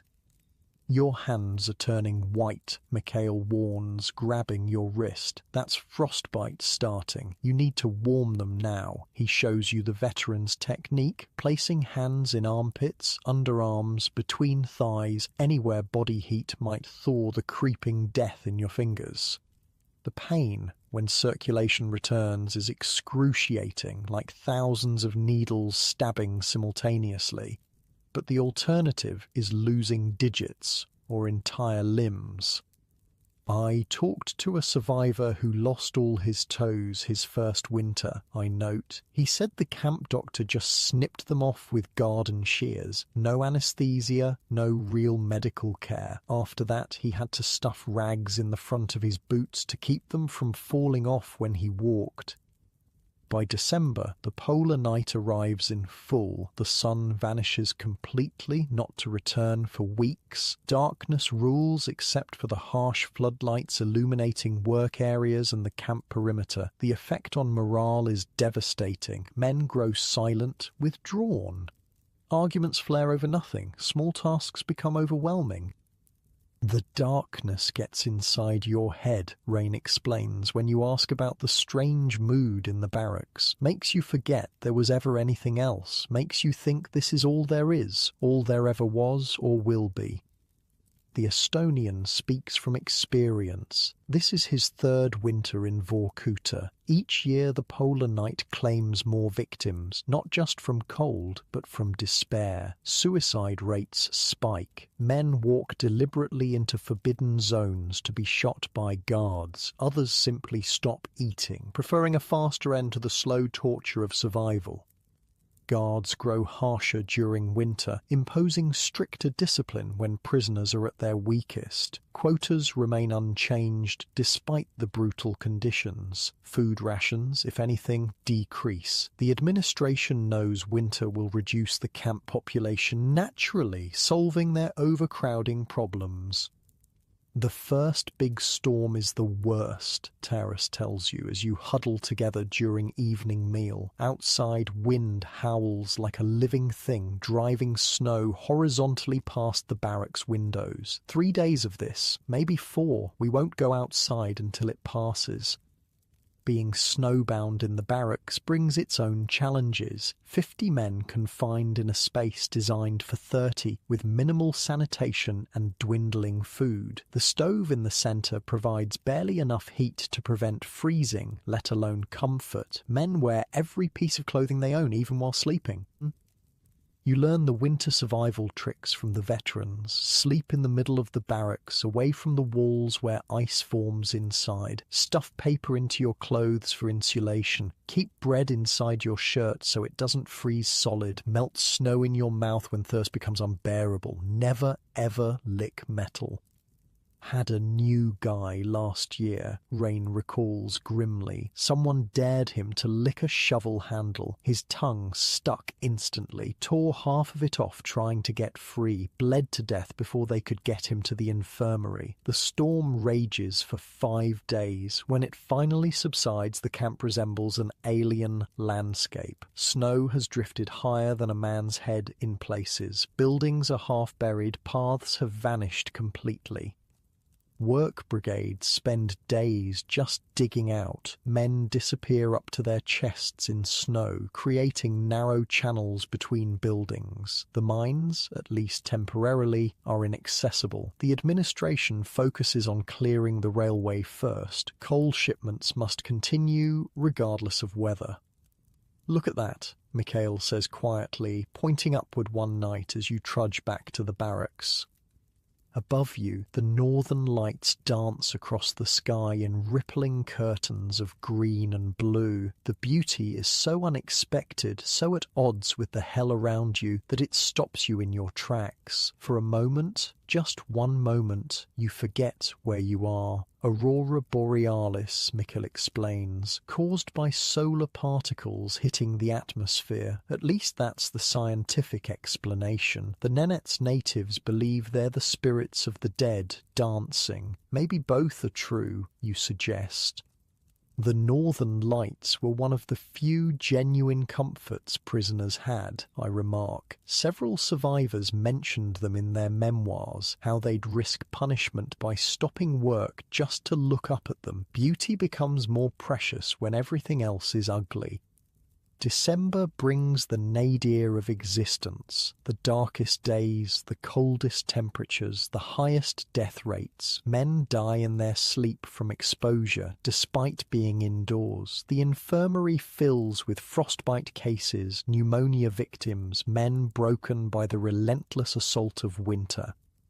Your small circle grows even closer, pooling resources to survive. Taurus trades his prized pocket knife for an extra blanket that you all share. Mikhail tells stories each night to maintain morale. Rain, with his Estonian fisherman's background, shows you all how to properly layer clothing for maximum warmth with minimum bulk. We stick together, we live, Taurus says simply. We split up, we die. The administration has a different strategy. As winter deepens, they increase pressure on prisoners through reduced rations, longer work hours, and arbitrary punishments. Breaking the human spirit is as much a goal as extracting labor. They know exactly what they're doing. Mikhail observes bitterly. Winter weakens the body. They weaken the mind. Together, they break the soul. The punishment cells claim their highest toll during winter. A 3-day sentence becomes a virtual death penalty when the unheated concrete boxes drop to 50 below zero. Men return, if they return at all, with blackened limbs, vacant eyes, pneumonia rattling in their lungs. The doctor told us how brutal these cells were, I interject. In his report to Moscow, which was never meant to be published, he wrote that the punishment cells in winter represented a technique of execution without the need for bullets. They knew exactly what they were doing. Christmas passes unmarked officially, though Christian prisoners observe it in whispers. New Year arrives with no celebration. January brings the first hint of returning light, a faint glow on the southern horizon at midday. It's not actual sunrise, just the promise that darkness won't rule forever. "We've passed the worst," Mikhail says, nodding toward the distant glow. "From here, each day brings more light." The psychological effect of this simple fact is remarkable. Men stand straighter, conversation returns to the barracks. Even the grueling work seems slightly more bearable with the promise of light's return. But winter is far from over. February brings the coldest temperatures of the year. Though daylight gradually increases, the camp remains gripped in ice, the landscape a monochrome study in white and grey. Work continues regardless of conditions. The coal must flow, the quotas must be met, the machine of Soviet industry must be fed. "The worst thing is the never-ending nature of it," Rain says one evening, as you all huddle around the barracks stove. "Summer, winter, they work us the same. No holidays, no rest, just endless labour until we die." March brings slightly warmer temperatures but new hazards. The snow begins to melt during day hours, then refreezes at night, creating treacherous ice. Falls become common, resulting in broken bones that never properly heal. The camp roads turn to sludge, making transportation of coal nearly impossible. And then, just as spring seems possible, nature plays its cruelest joke, a massive blizzard in early April that buries the camp once more. The sudden return to winter conditions breaks something in many prisoners. Men who survived months of cold and darkness collapse under this final insult. "Happened last year too," Taras tells you as you dig out the paths again. Spring blizzard, always one last killer before the thaw. You've noticed something about yourself in recent weeks, a dullness of emotion, a distance from your own suffering. It's as if you're observing your life rather than living it. Food doesn't taste, pain doesn't register fully, fear has become background noise. You recognize this as a survival mechanism, but it troubles you nonetheless. Are you still human if you can't feel? It's normal, Mikhail assures you when you confide this concern. The mind protects itself. Feel too much here, you break. Feel nothing, you survive. The trick is remembering how to feel again later if you get out. If, you repeat, not when. After 6 months in Vorkuta, optimism feels like a foolish luxury. As April progresses, genuine spring finally arrives. The sun returns fully, climbing higher in the sky each day. Snow begins melting in earnest, revealing the filth beneath. Months of human waste, garbage, and the occasional corpse that went unnoticed under snowdrifts. The smell is overwhelming after the clean scent of snow and ice. The camp becomes a swamp of mud and excrement. Disease spreads: dysentery, typhus, influenza. In some ways, spring brings more death than winter's depths. "At least it's not cold," Rain says, trying to find the bright side as you wade through knee-deep mud to reach the work area. But the warming temperatures bring a new phenomenon, one that veterans have warned you about, with expressions of mingled dread and resignation. As May approaches, the sun stops setting altogether. The polar day begins. "It messes with your head worse than the darkness," Taras explains, as you lie awake in your bunk, bright sunlight streaming through the barracks windows at midnight. Can't sleep properly, lose track of time, start seeing things that aren't there. For 3 months, from late May to early August, the sun will never set at Vorkuta. Constant daylight, 24 hours a day. The administration issues no eye covers, no additional window coverings. Sleep becomes fragmented, insufficient. Men grow irritable, then irrational. It's like torture. but so weird, I comment. In one survivor's memoir, he said the constant light was worse than the beatings. At least pain ends. The light never stopped. Never. The body gets confused, brain chemistry goes haywire, people start breaking down.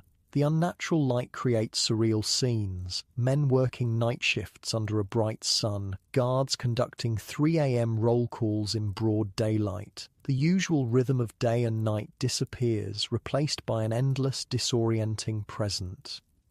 The Nenets natives prepare for this, Mikhail explains, always ready with a scientific or cultural perspective. They adjust their sleep patterns gradually. We just get thrown into it. No wonder it drives men mad.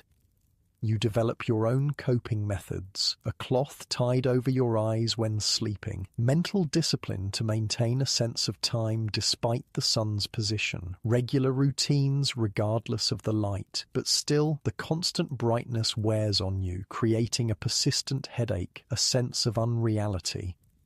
The summer brings unexpected hazards. Melting permafrost releases rotting vegetation and corpses from previous years, contaminating the camp's water supply. Mosquitoes appear in staggering numbers, clouds so thick they can choke a man who breathes them in. The barracks become stifling, airless ovens under the constant sun. "I'll take winter," groans Pavel, swatting futilely at the insects swarming around his face. His amputation wound has become infected in the warm, unsanitary conditions. At least you can add more clothes in the cold, can't take off your skin in the heat. The constant light affects different prisoners in different ways. Some become manic, talking rapidly, working with feverish energy until they collapse. Others sink into depression, moving like automatons, responding to questions with vacant stares. Arguments escalate to violence more quickly. The infirmary reports more self-inflicted injuries. You find yourself experiencing strange phenomena, moments when the world seems to shift slightly, as if reality itself is becoming unmoored. Colours appear more vivid, then suddenly desaturated. Time stretches and contracts unpredictably. You catch yourself having conversations with people who aren't there.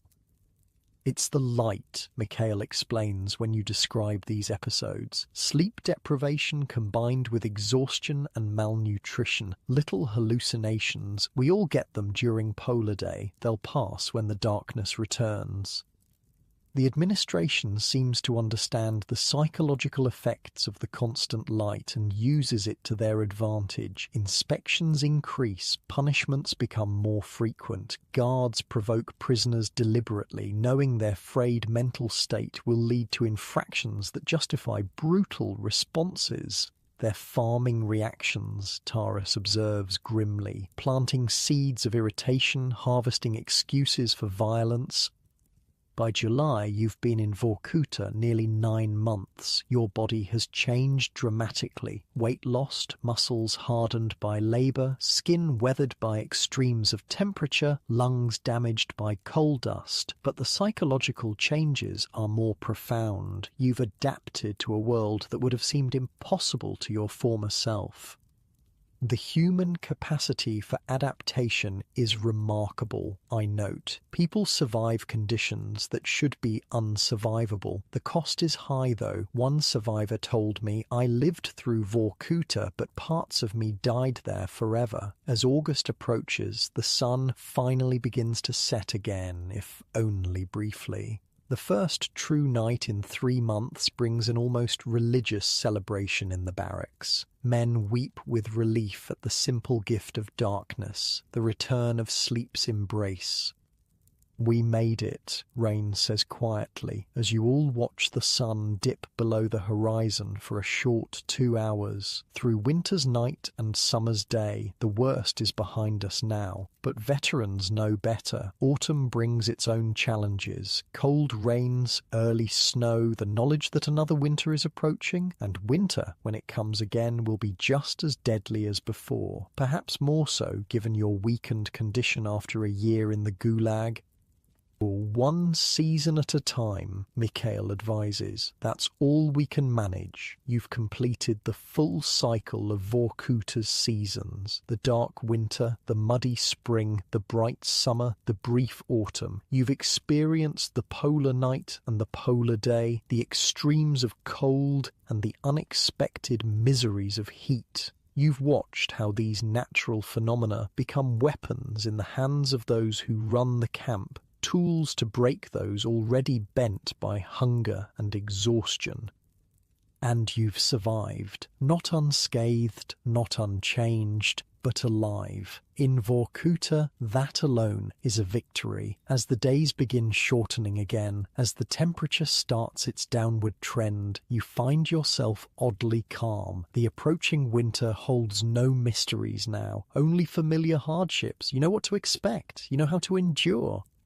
The second year is easier in some ways, harder in others, Taras tells you. The body knows what's coming, prepares itself, but the mind begins to understand how long 10 years really is. That's the danger. You nod, understanding. Hope and despair are equally dangerous in the Gulag. The trick is finding the narrow path between them, a day-to-day existence focused on immediate survival rather than the crushing weight of your sentence or the distant mirage of freedom. As summer fades into autumn, as the cycle prepares to repeat, you realize you've gained something unexpected in this place of loss, a visceral understanding of human endurance, of adaptation, of survival against impossible odds. Whether that knowledge will save you or haunt you remains to be seen. The seasons turn in their eternal cycle, and in Vorkuta the prisoners turn with them, like planets around a sun they cannot escape. A year into your sentence at Vorkuta, you've witnessed countless deaths, endured unimaginable hardships, and lost pieces of yourself you didn't know could be taken. Yet amid this systematic destruction of human dignity, something unexpected happens. You begin to notice moments of grace, small, fragile, but unmistakably real. Think about this, I say quietly. In a place engineered to strip away humanity, designed by people who saw prisoners as nothing but labor units, individuals still found ways to be human. That's either the most heartbreaking thing about the Gulag or the most hopeful, maybe both. It starts with bread. One evening, after a particularly brutal shift in the mines, you return to your bunk to find a small piece, maybe 20 grams, wrapped in a scrap of cloth and tucked under your thin pillow. You look around, but nobody meets your eye. The giver remains anonymous, the gift unexplained. Someone noticed you struggling today, Mikhail says later when you show him. This is how it happens. Someone helps you. Later, you help someone else. The circle continues. In a world where stealing bread means death, giving it away is a profound act of resistance. You eat the small piece slowly, savouring each crumb, wondering at the courage of whoever sacrificed their own survival for yours. The next week, you notice a young newcomer, a Georgian boy, barely 18, trembling with cold and fear during his first roll call. When the guards aren't looking, you slip him your mittens, crude things made from scraps, but better than bare hands against metal tools. His look of gratitude stays with you for days. You're learning, Taras approves when he sees the exchange. This is how we stay human.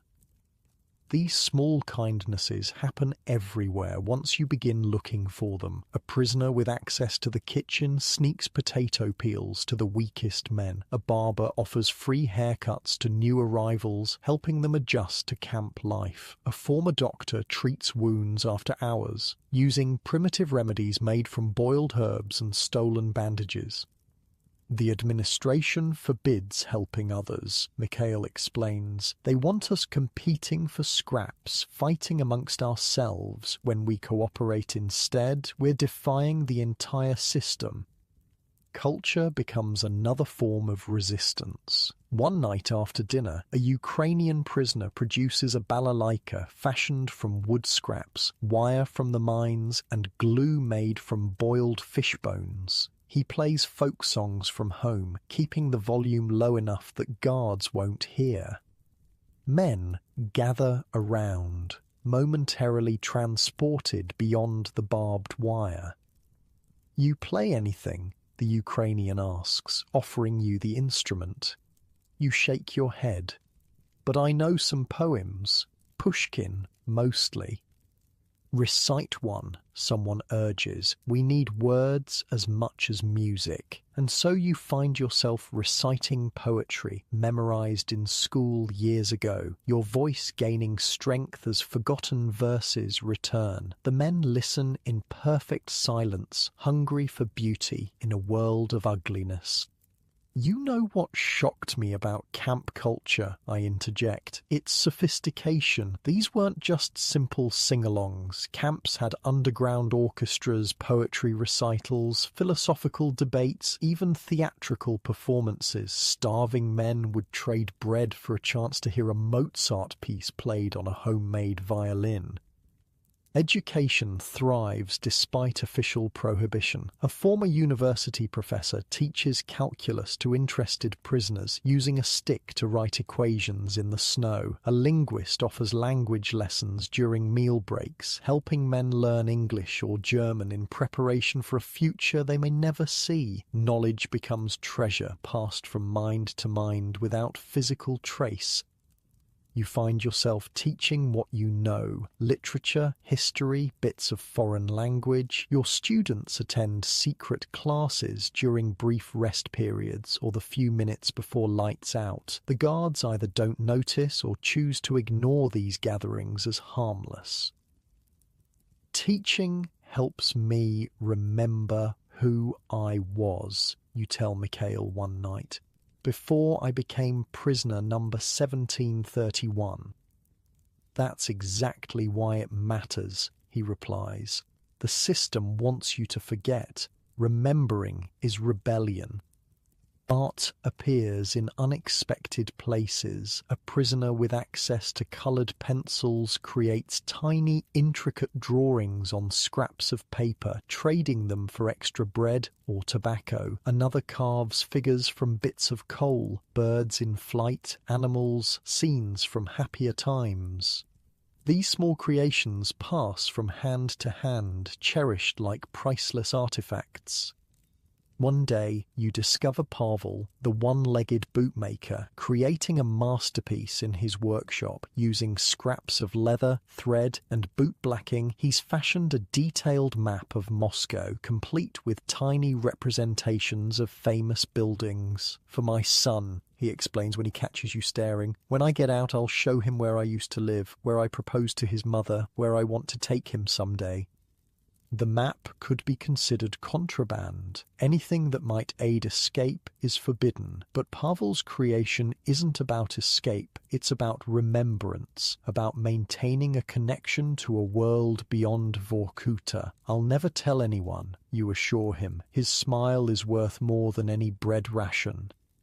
It's funny, I reflect. The creative impulse can't be killed, even in the worst conditions, maybe especially in the worst conditions. Survivors' accounts are full of stories about secret art, underground literature, music made from scraps. Wherever humans exist, art follows.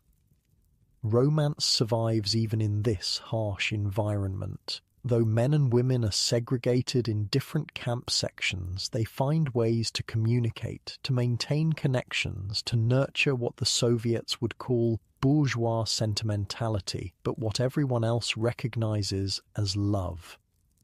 You witness one such romance blossoming between Rain and a young Lithuanian woman named Marta, who works in the camp laundry. They exchange notes hidden in clothing sent for washing. They steal glances during the rare mixed work assignments. They risk punishment to stand near the fence, separating the male and female zones, talking in whispers about lives they once had and futures they still dare to imagine. It's madness, Taurus comments when he notices the relationship. Love in this place, like growing flowers in a coal mine. Maybe that's why it matters, you suggest, precisely because it's impossible. Faith endures despite official atheism. Religious prisoners maintain their practices in secret. Orthodox Christians crossing themselves before meals, Muslims praying silently during work breaks, Jews observing high holidays through whispered prayers and small rituals. Father Sergei, the elderly Orthodox priest, holds clandestine services in the latrines where guards rarely venture.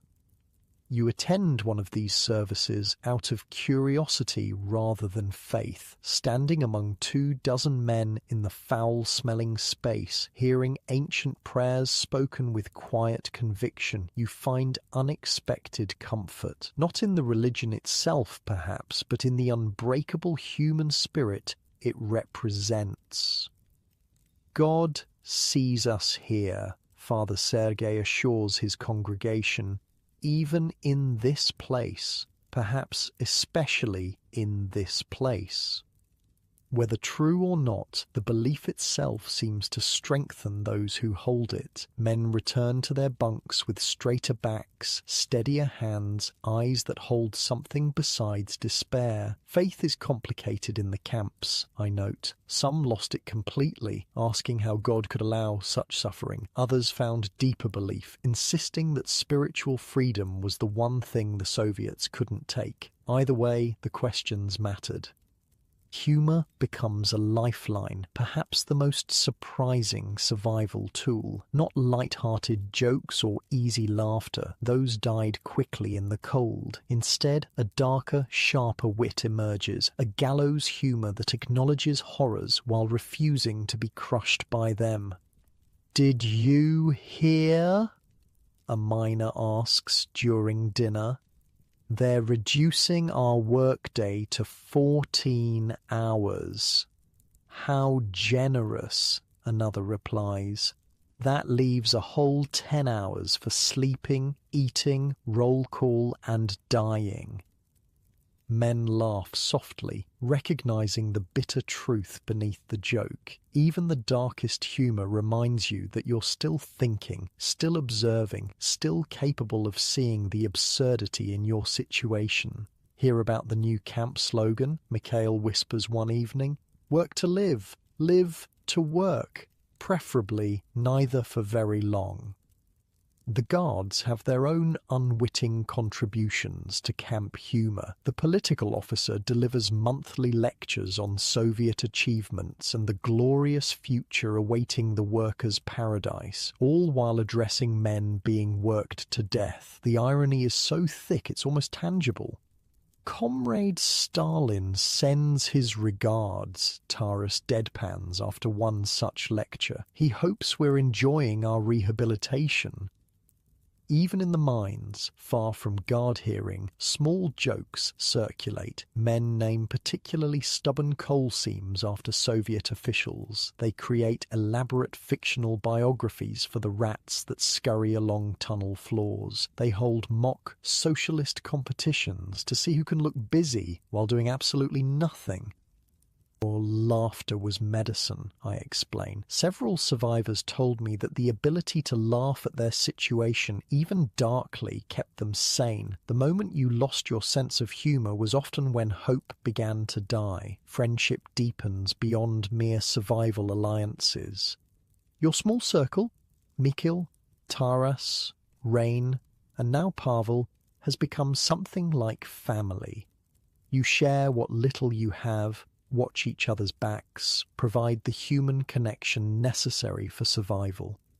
One night, Mikhail falls ill with fever. The official procedure is to report to the infirmary, but winter admissions often return as corpses. Instead, your group pools resources. Taras trades his tobacco ration for extra bread. Rain sacrifices his mittens to keep Mikhail warm. Pavel bribes a kitchen worker for hot water. You take turns sitting with him through the night, cooling his forehead with snow, making sure he drinks. By morning, the fever breaks. Mikhail recovers without official notice. The administration loses another opportunity to record a death. "This is how we win," he says weakly when he's able to speak again. "Not by escaping, not by surviving our sentences, but by remaining human when they want us to be animals." Small acts of defiance occur daily, not dramatic enough to trigger punishment, but significant to those who perform them. Prisoners purposely misunderstand ridiculous orders. They work slowly when guards aren't watching. They create their own internal justice system to resolve disputes without administrative involvement.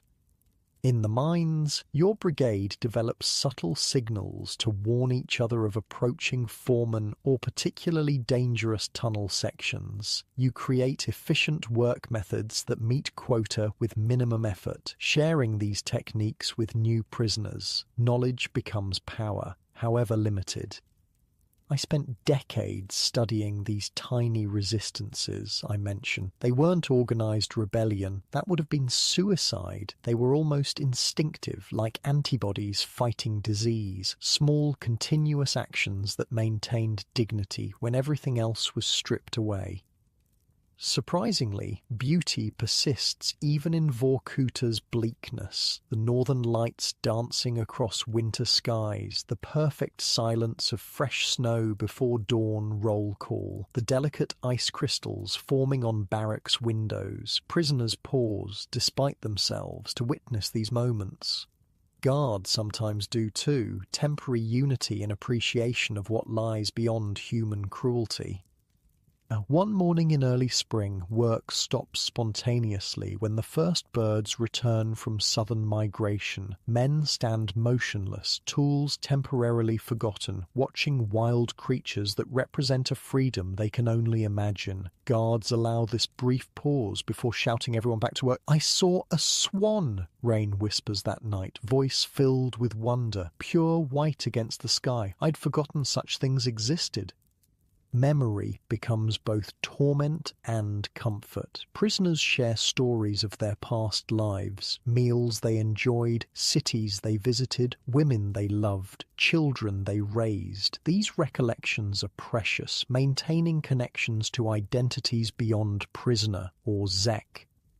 You find yourself describing your former apartment in vivid detail. The view from the window, the creaky third floorboard, the smell of books lining your small shelf. Others listen with rapt attention, mentally inhabiting this space so different from barracks and mines.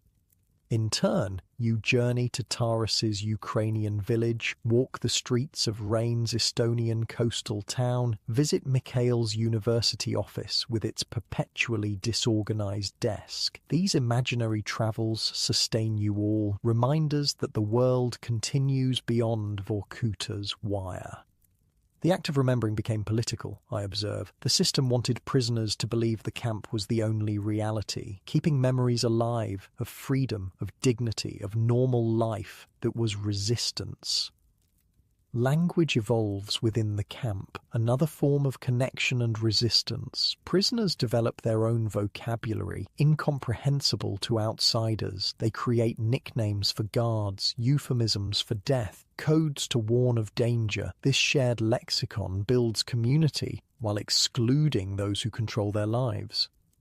"Moose approaching," someone mutters during work detail, a warning that a particularly brutal guard is coming. Everyone immediately looks busy, avoiding eye contact, becoming model prisoners until the threat passes. "The snow is singing," another says at roll call, a coded message that conditions are right for an escape attempt. Though few actually try, the wilderness around Vorkuta is as deadly as the camp itself. The possibility remains part of prisoner consciousness. You learn this secret language gradually, each new term representing acceptance into the prisoner community. Your first contribution, calling the camp administrator the Penguin for his waddling walk, spreads through barracks within days. The small victory lifts your spirits for weeks.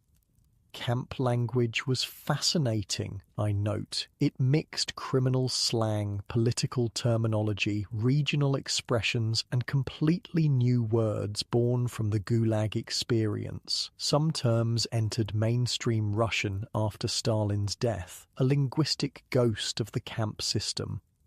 Food becomes central to maintaining humanity. Not the meager official rations, but the memories of food, the discussions of recipes, the elaborate mental meals shared during rest periods. Men describe holiday feasts in excruciating detail. The exact colour of borscht, the texture of properly baked bread, the smell of roasting meat.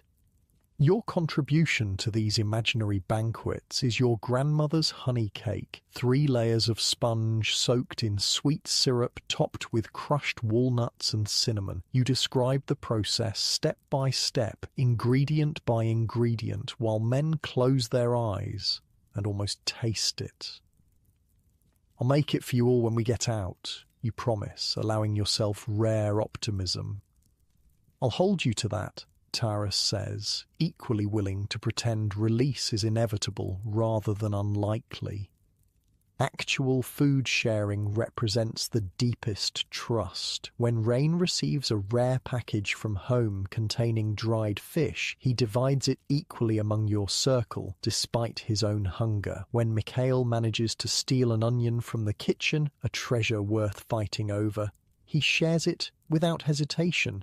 These small feasts, eaten in secretive bites, mean more than the food itself. "The sharing meant you were human," I explain. "Animals hoard food when starving. Humans, at our best, share even when there's not enough. That choice, that refusal to become purely self-interested, was a victory over the camp system."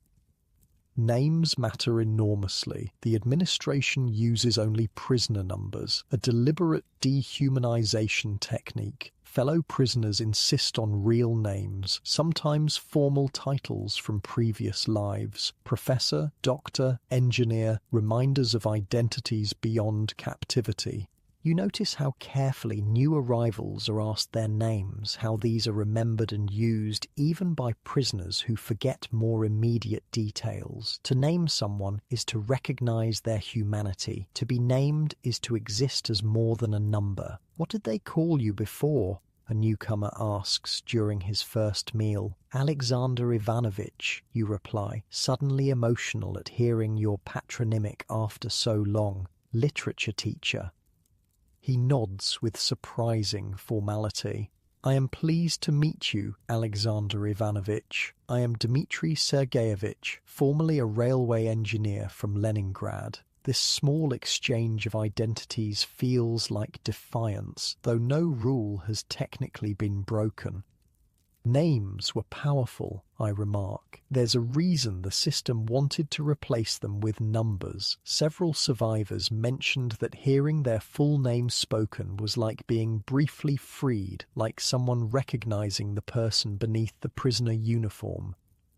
Music emerges spontaneously, created from whatever materials are available. A Ukrainian builds a primitive violin using wood scraps and wire from the mines. A Georgian creates percussion instruments from tin food containers filled with pebbles. Men sing softly after evening roll call, folk songs from their homelands, revolutionary anthems with lyrics subtly changed to mock Soviet leadership, lullabies remembered from childhood. The camp administration tolerates this within limits, recognizing that music provides a release that might prevent more dangerous expressions of resistance, but they monitor content carefully, punishing any overtly political performances.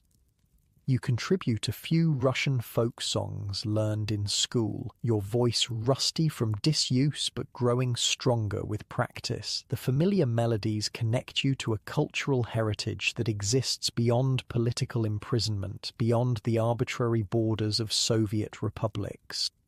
Or music transcended national differences, I note. Men who couldn't communicate through language could still share songs, still recognize melodies from neighboring regions. Music became a universal language when words failed. Stories become currency, particularly among prisoners with literary backgrounds. Mikhail recounts classics from memory, Tolstoy, Dostoevsky, Chekhov, for audiences who listen with complete attention. Others share folk tales from their regions, family histories, even plots from foreign novels smuggled into the Soviet Union before the war. You begin creating original stories, surprised to discover this talent in yourself. Simple tales at first, adventures set in distant lands, mysteries with clever detectives, romances with happy endings. Your fellow prisoners request specific elements, mountains, forests, cities they've never seen. You weave these together, creating temporary escapes from Vorkuta's confines. "When did you start writing?" Mikhail asks after one such session. "I'm not writing," you clarify, "just speaking."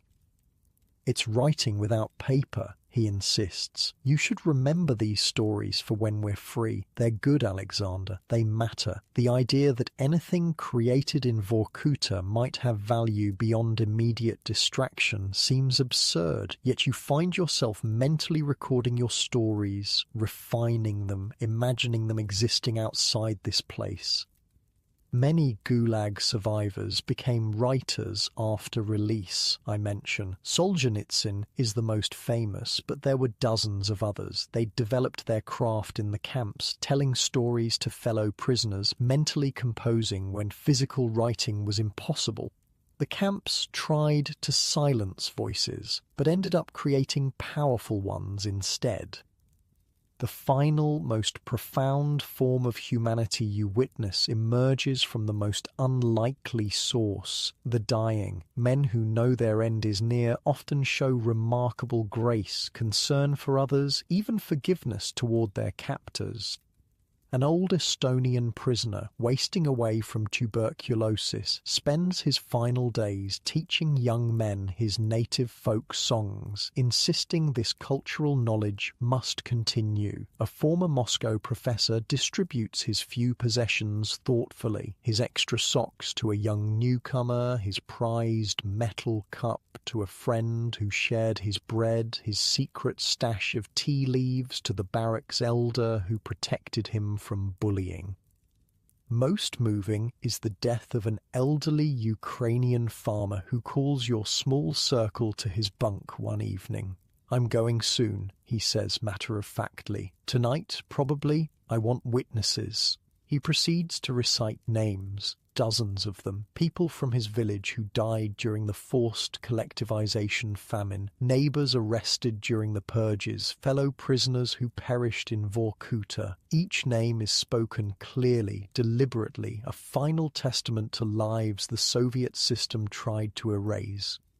"Remember them," he urges. "If any of you survive, remember them." He dies before morning roll call. The guards remove his body unceremoniously, but that night your circle gathers and repeats the names he entrusted to you, a promise kept to a man who asked only for memory as his final request. "That's humanity," I say softly. Caring about legacy, about remembrance, about something beyond your own survival, even at the end, choosing to be more than what the camp reduced you to. As your second year in Vorkuta continues, these moments of connection and resistance become increasingly important. The physical hardships remain overwhelming, the hunger, the cold, the exhaustion, the illness, but these small assertions of humanity provide something the Soviet system never intended, meaning amid suffering, dignity amid degradation. "We can't beat them," Taras acknowledges one night as your circle shares a rare treat, a small piece of sausage from Pavel's care package. "We'll never overpower the guards, never escape this place. Most of us won't survive our sentences. So why resist at all?" you ask. "Why bother with any of this?" Mikhail answers after a thoughtful silence. Because the purpose of this place isn't just to extract our labor before we die, it's to prove that humans are nothing but animals, that under enough pressure we'll abandon all dignity, all morality, all connection, that their vision of humanity is correct. And it isn't, Rain adds simply. Oh no, Mikhail agrees. It isn't. So every time we share bread or tell stories or help the sick or create beauty, we're proving them wrong, and that matters whether we survive or not. You consider this as you all sit in companionable silence, the small piece of sausage long gone, but the taste of it and the sharing of it lingering. Perhaps, you think, this is the truest form of resistance available in Vorkuta, not grand gestures of defiance, not escape attempts doomed to failure, but the daily, quiet insistence on remaining human in a place designed to destroy humanity. A small victory, but a real one. In early March 1953, a whisper passes through Vorkuta like a ghost. Stalin is ill. Nobody knows the source of this information. Nobody dares ask the guards directly. But the rumour spreads from barracks to barracks, mine to mine, carrying with it something prisoners have learned to live without: hope. Can it be true? Rain asks during a rare rest moment in the mine tunnels, voice barely audible over the distant clanking of carts.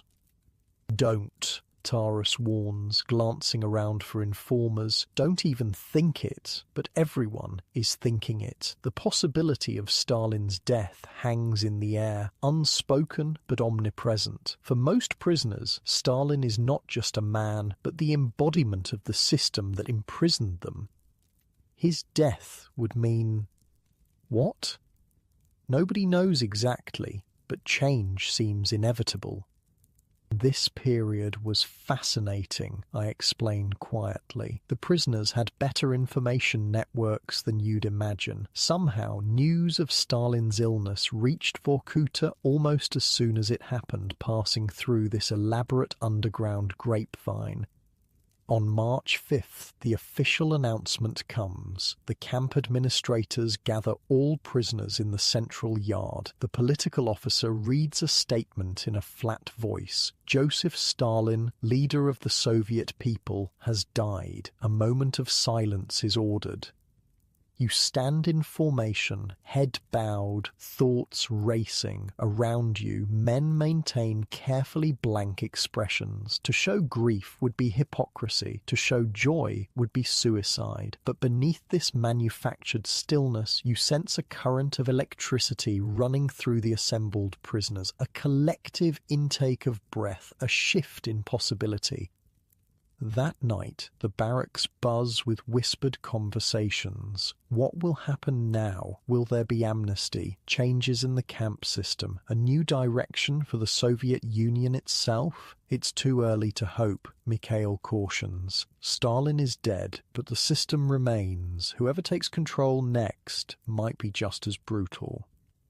But hope, once awakened, proves difficult to suppress. Over the following weeks, subtle changes appear. Guards seem less confident, looking to each other for cues. Camp administrators hold frequent meetings behind closed doors. Rumors spread of power struggles in Moscow, of factions fighting for control of the party apparatus.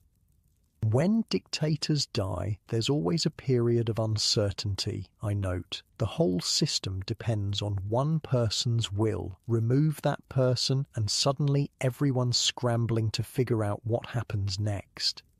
In April, the first concrete change arrives, a general amnesty decree signed by the new Soviet leadership. For a brief, intoxicating moment, prisoners believe they might all go home. Then the details emerge. The amnesty applies primarily to common criminals with sentences under 5 years, pregnant women, and those with young children.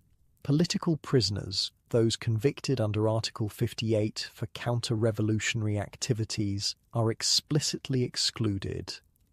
The disappointment is crushing. Worse, it creates divisions among prisoners. Those few eligible for release pack their meagre possessions with barely concealed excitement. Those left behind watch with resentment, abandoned to continued suffering. It's deliberate, Mikhail observes bitterly. They're separating us, weakening prisoner solidarity. The criminals go free while the politicals remain. Classic divide and conquer. May brings the arrival of new prisoners, but these are different from previous transports. They're primarily Ukrainians, recently arrested for nationalist activities. Unlike the broken men who typically arrive at Vorkuta, these newcomers seem defiant, unbroken by the system. They haven't been in the camps long enough to lose hope, Taras explains, himself Ukrainian. And they bring news from outside, real news about what's happening in Moscow. According to these new arrivals, Lavrenti Beria, head of the secret police and architect of much of the Gulag system, has been consolidating power since Stalin's death, but his position isn't secure. There are whispers of reforms, of potential changes to the camp system, of power struggles within the Kremlin. The Ukrainian prisoners were crucial to what happened next, I point out. They hadn't been in the system long enough to be beaten down by it. They still had the energy and will to resist, and they brought crucial information from the outside world. June passes with growing tension. The administration seems increasingly nervous, implementing stricter discipline while simultaneously making small concessions, slightly better food, less brutal work assignments, fewer punishments for minor infractions. It's as if they're trying to prevent trouble by alternating between carrot and stick. In late June, another bombshell. News spreads that Beria has been arrested in Moscow, charged with treason and criminal anti-state activities. The very man who oversaw the imprisonment of millions is now himself imprisoned. The irony is not lost on the camp population. If Beria can fall, anyone can, a prisoner comments during mealtime. The whole system could be changing. Guards respond to such talk with harsh punishments, but can't stem the tide of whispers, the growing sense that something fundamental has shifted in the power structure governing their lives. The thing about totalitarian systems, I observe, is that they depend on the illusion of permanence. Once cracks appear, once people start questioning whether the system is truly unassailable, resistance becomes conceivable. By early July, tension in the camp reaches unprecedented levels. The administration increases guards at key points, random barracks searches become more frequent, suspected troublemakers are isolated in punishment cells, but these measures only confirm what prisoners already sense. The authorities are afraid. The first organised resistance begins not in your sector but in Mine 7, where conditions are particularly brutal. Workers simply refuse to descend into the shafts one morning. They don't shout, don't make demands, just stand silently at roll call, refusing to move toward the mine entrance.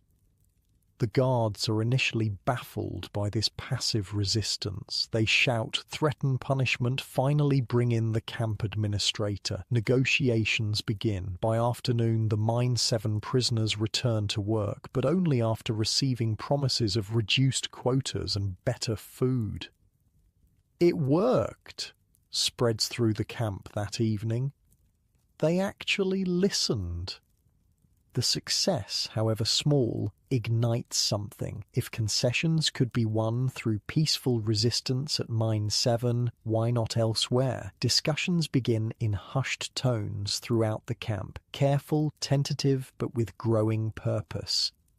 Your own barracks becomes one node in an expanding network. Mikhail, respected for his intelligence and fairness, is approached by representatives from other sectors. Plans are discussed, proposals debated. The goal isn't escape or violent uprising, both considered suicide, but a coordinated work stoppage to demand improved conditions.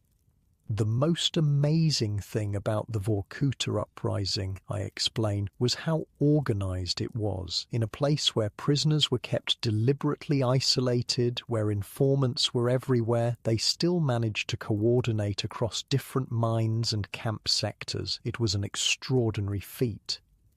Your small circle becomes deeply involved. Taras, with his connections among Ukrainian prisoners, serves as liaison to the new arrivals. Rain, who works occasionally as a clerk, has access to administrative areas where he can gather information. Pavel's workshop becomes a meeting point where representatives from different barracks can gather without suspicion. You find yourself acting as a messenger, carrying coded communications between sectors during work assignments. The responsibility terrifies you. Discovery would mean the punishment cells at minimum, possibly execution, but also fills you with purpose beyond mere survival. We might die anyway, you reason during a moment of doubt. At least this way it means something. Mid-July brings the first coordinated action. 3 mine brigades simultaneously refuse their morning assignments. Again, the resistance is passive. No violence, no shouting, just silent refusal. The demands are modest. Better food, reduced quotas, improved medical care, the right to write more than 2 letters per year to family. The administration responds with a mixed approach: isolation of perceived leaders, promises of consideration for the demands, threats of severe punishment if work doesn't resume immediately. After tense negotiations, the strikers return to their assignments, having secured only vague assurances. But something has changed. The prisoners have discovered a power they didn't know they possessed: collective action. The administration has revealed its uncertainty, its willingness to negotiate rather than immediately resort to force. What's happening in Vorkuta is unprecedented, Mikhail explains during a secret meeting of representatives. This isn't just about food or letters. We're challenging the foundation of the camp system, the idea that prisoners have no rights, no voice, no humanity. The planning grows more ambitious. Rather than isolated actions by individual brigades, the discussion turns to camp-wide coordination. Representatives from all mine sectors meet in shifting locations: the bathhouse, the repair workshops, even the camp infirmary where sympathetic medical staff provide cover. The date is set, July 19th. The action will begin in Mine 3, then spread across all sectors if the initial response is not immediately violent. The demands expand beyond immediate conditions to include political concerns, review of Article 58 convictions, transfer of political prisoners to regular prisons with defined sentences, the right to actual correspondence with family members. We're not asking to be released, Mikhail clarifies during a final planning meeting. We're asking to be treated as human beings with basic rights. Nothing more, nothing less. The night before the planned action, tension in the barracks is palpable. Men check and recheck the hidden supplies they've been accumulating. Extra bread, saved tobacco, medicines stolen from the infirmary. No one expects violence from their side, but the administration's response remains unpredictable. Try to sleep, Taras advises as lights out approaches. Tomorrow will be long, whatever happens. But sleep eludes most of you. The immensity of what you're planning, open defiance of a system designed to crush all resistance, weighs heavily. Many write letters to family members to be passed on if the worst occurs. July 19th dawns grey and cool, typical Vorkuta summer weather. Morning roll call proceeds normally, betraying nothing of what's to come. Men march to their work assignments as they have thousands of times before. At precisely 10:30 a.m, the action begins. In Mine 3, workers lay down their tools and assemble in the main shaft. Their brigade leaders present a document to the foreman, a list of demands signed by all workers. When he refuses to accept it, they sit down, refusing to continue work, until camp administrators address their concerns. Word spreads quickly through the camp's underground communication network. By noon, 4 more mine brigades have joined the action. By evening, nearly half the camp's workforce is participating in what is now openly called a strike, a word previously unthinkable in the context of the Gulag. The initial response was confusion, I note. The camp system wasn't designed to handle organized resistance. Guards and administrators had protocols for dealing with individual troublemakers, even small groups, but hundreds of prisoners acting in concert. They had no playbook for that. The first night of the strike passes without violence. The administration attempts to isolate the action by restricting movement between camp sectors, but the strike has already spread too widely. Representatives from different mines manage to meet despite increased security, coordinating their approach for the next day. By morning, the strike has grown to include over 15,000 prisoners across multiple camp sectors. Work has halted completely in 7 mines. Economic pressure mounts, coal shipments to Moscow and other industrial centers have stopped entirely from Vorkuta, one of the Soviet Union's primary sources. The administration shifts strategy, sending political officers to address gathered strikers. They promise consideration of demands, urge return to work, remind prisoners of potential consequences for their actions. These appeals fall on deaf ears. After years of broken promises, words alone hold no weight. "We require official representatives from Moscow" becomes the unified response across all striking sectors. "We will negotiate only with those who have actual authority to implement changes." Days pass in tense standoff. The administration attempts to drive wedges between different prisoner groups, offering concessions to common criminals if they return to work, threatening political prisoners with transfer to even harsher camps, trying to isolate Ukrainian nationalists as the supposed instigators.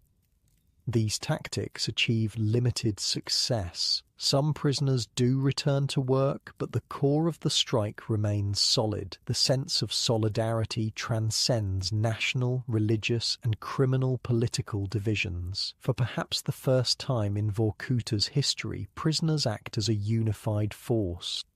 The strike committee created this amazing structure, I explain. They had representatives from each barracks reporting to sector committees who reported to a central coordinating group. They maintained discipline, prevented violence, and kept everyone unified around core demands. It was an extraordinary feat of organization under impossible circumstances.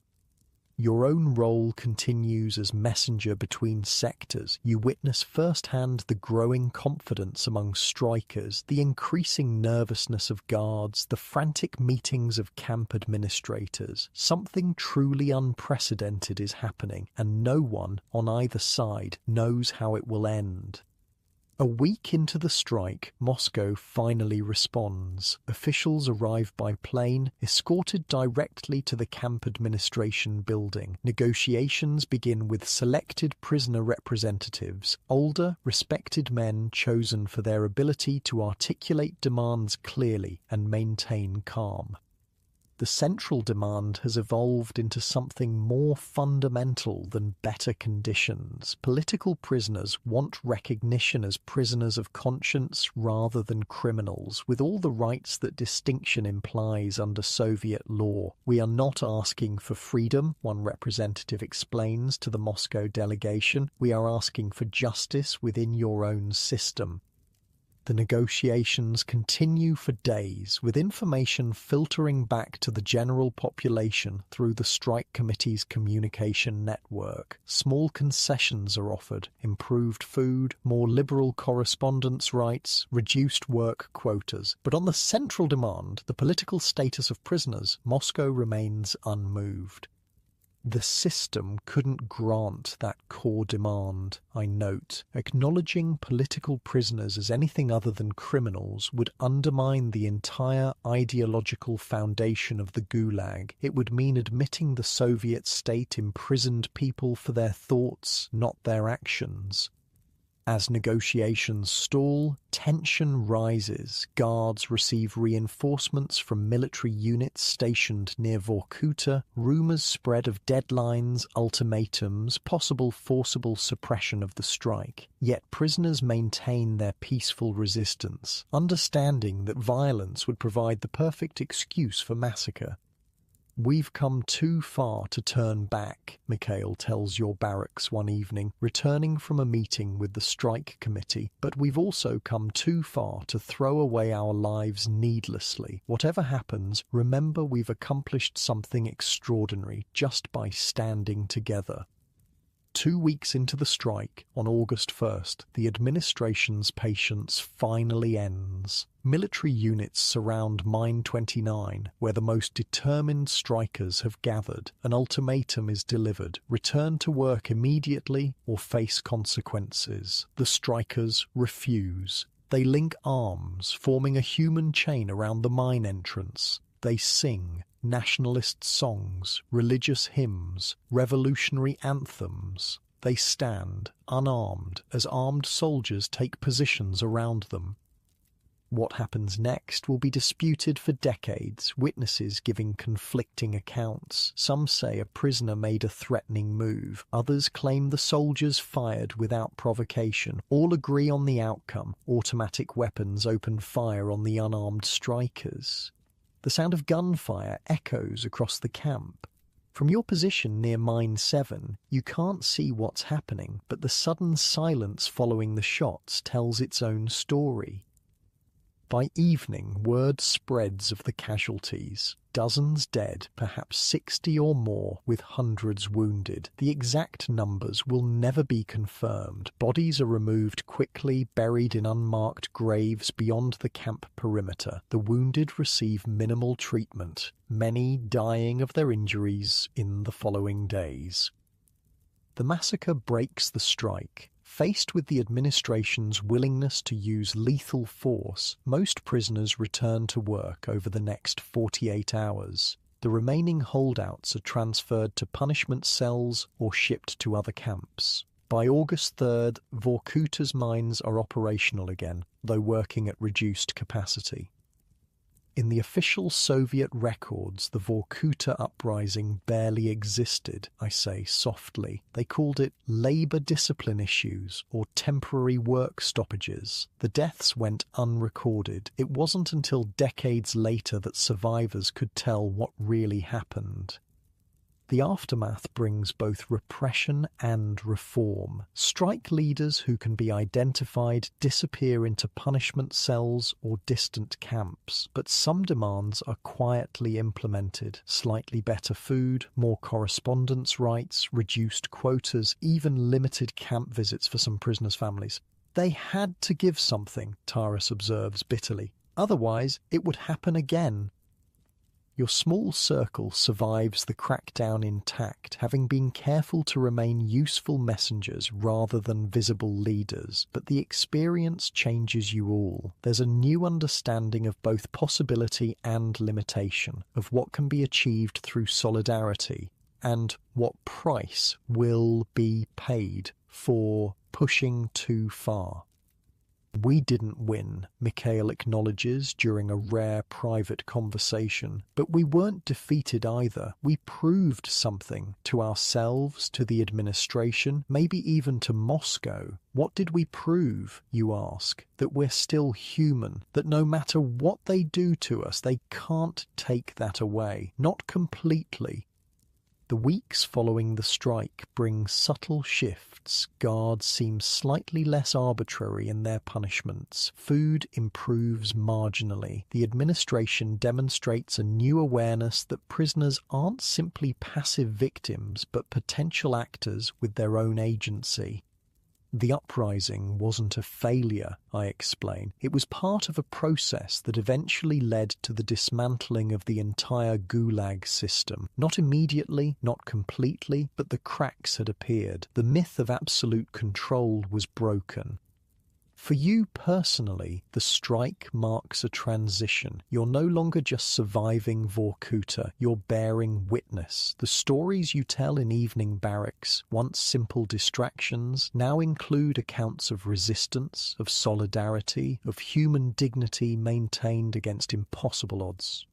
Remember the faces, an old prisoner tells you when he learns of your storytelling role. Remember the names. If you survive, tell people what happened here, not just the suffering, but the courage.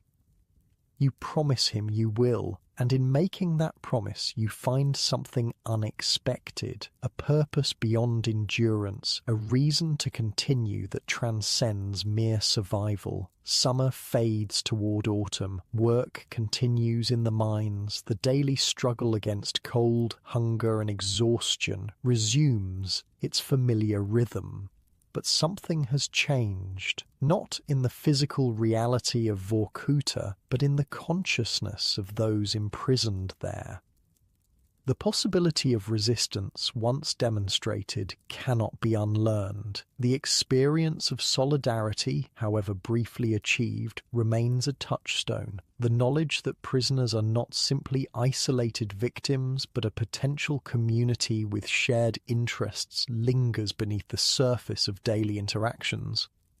The most powerful outcome wasn't the concessions they won, I reflect. It was the psychological shift. Once people believe change is possible, their relationship with authority fundamentally changes. Fear loses some of its power. As winter approaches again, bringing its familiar threats of increased cold and darkness, you find yourself facing it differently than the previous year. Not with more optimism, perhaps, but with a deeper sense of connection to those facing it alongside you.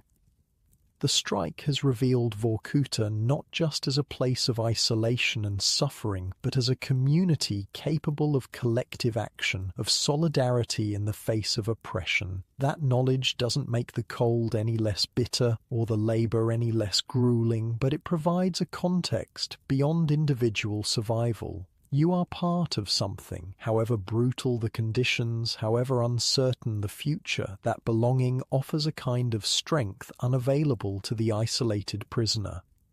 And in that strength there is the faint but unmistakable glimmer of hope.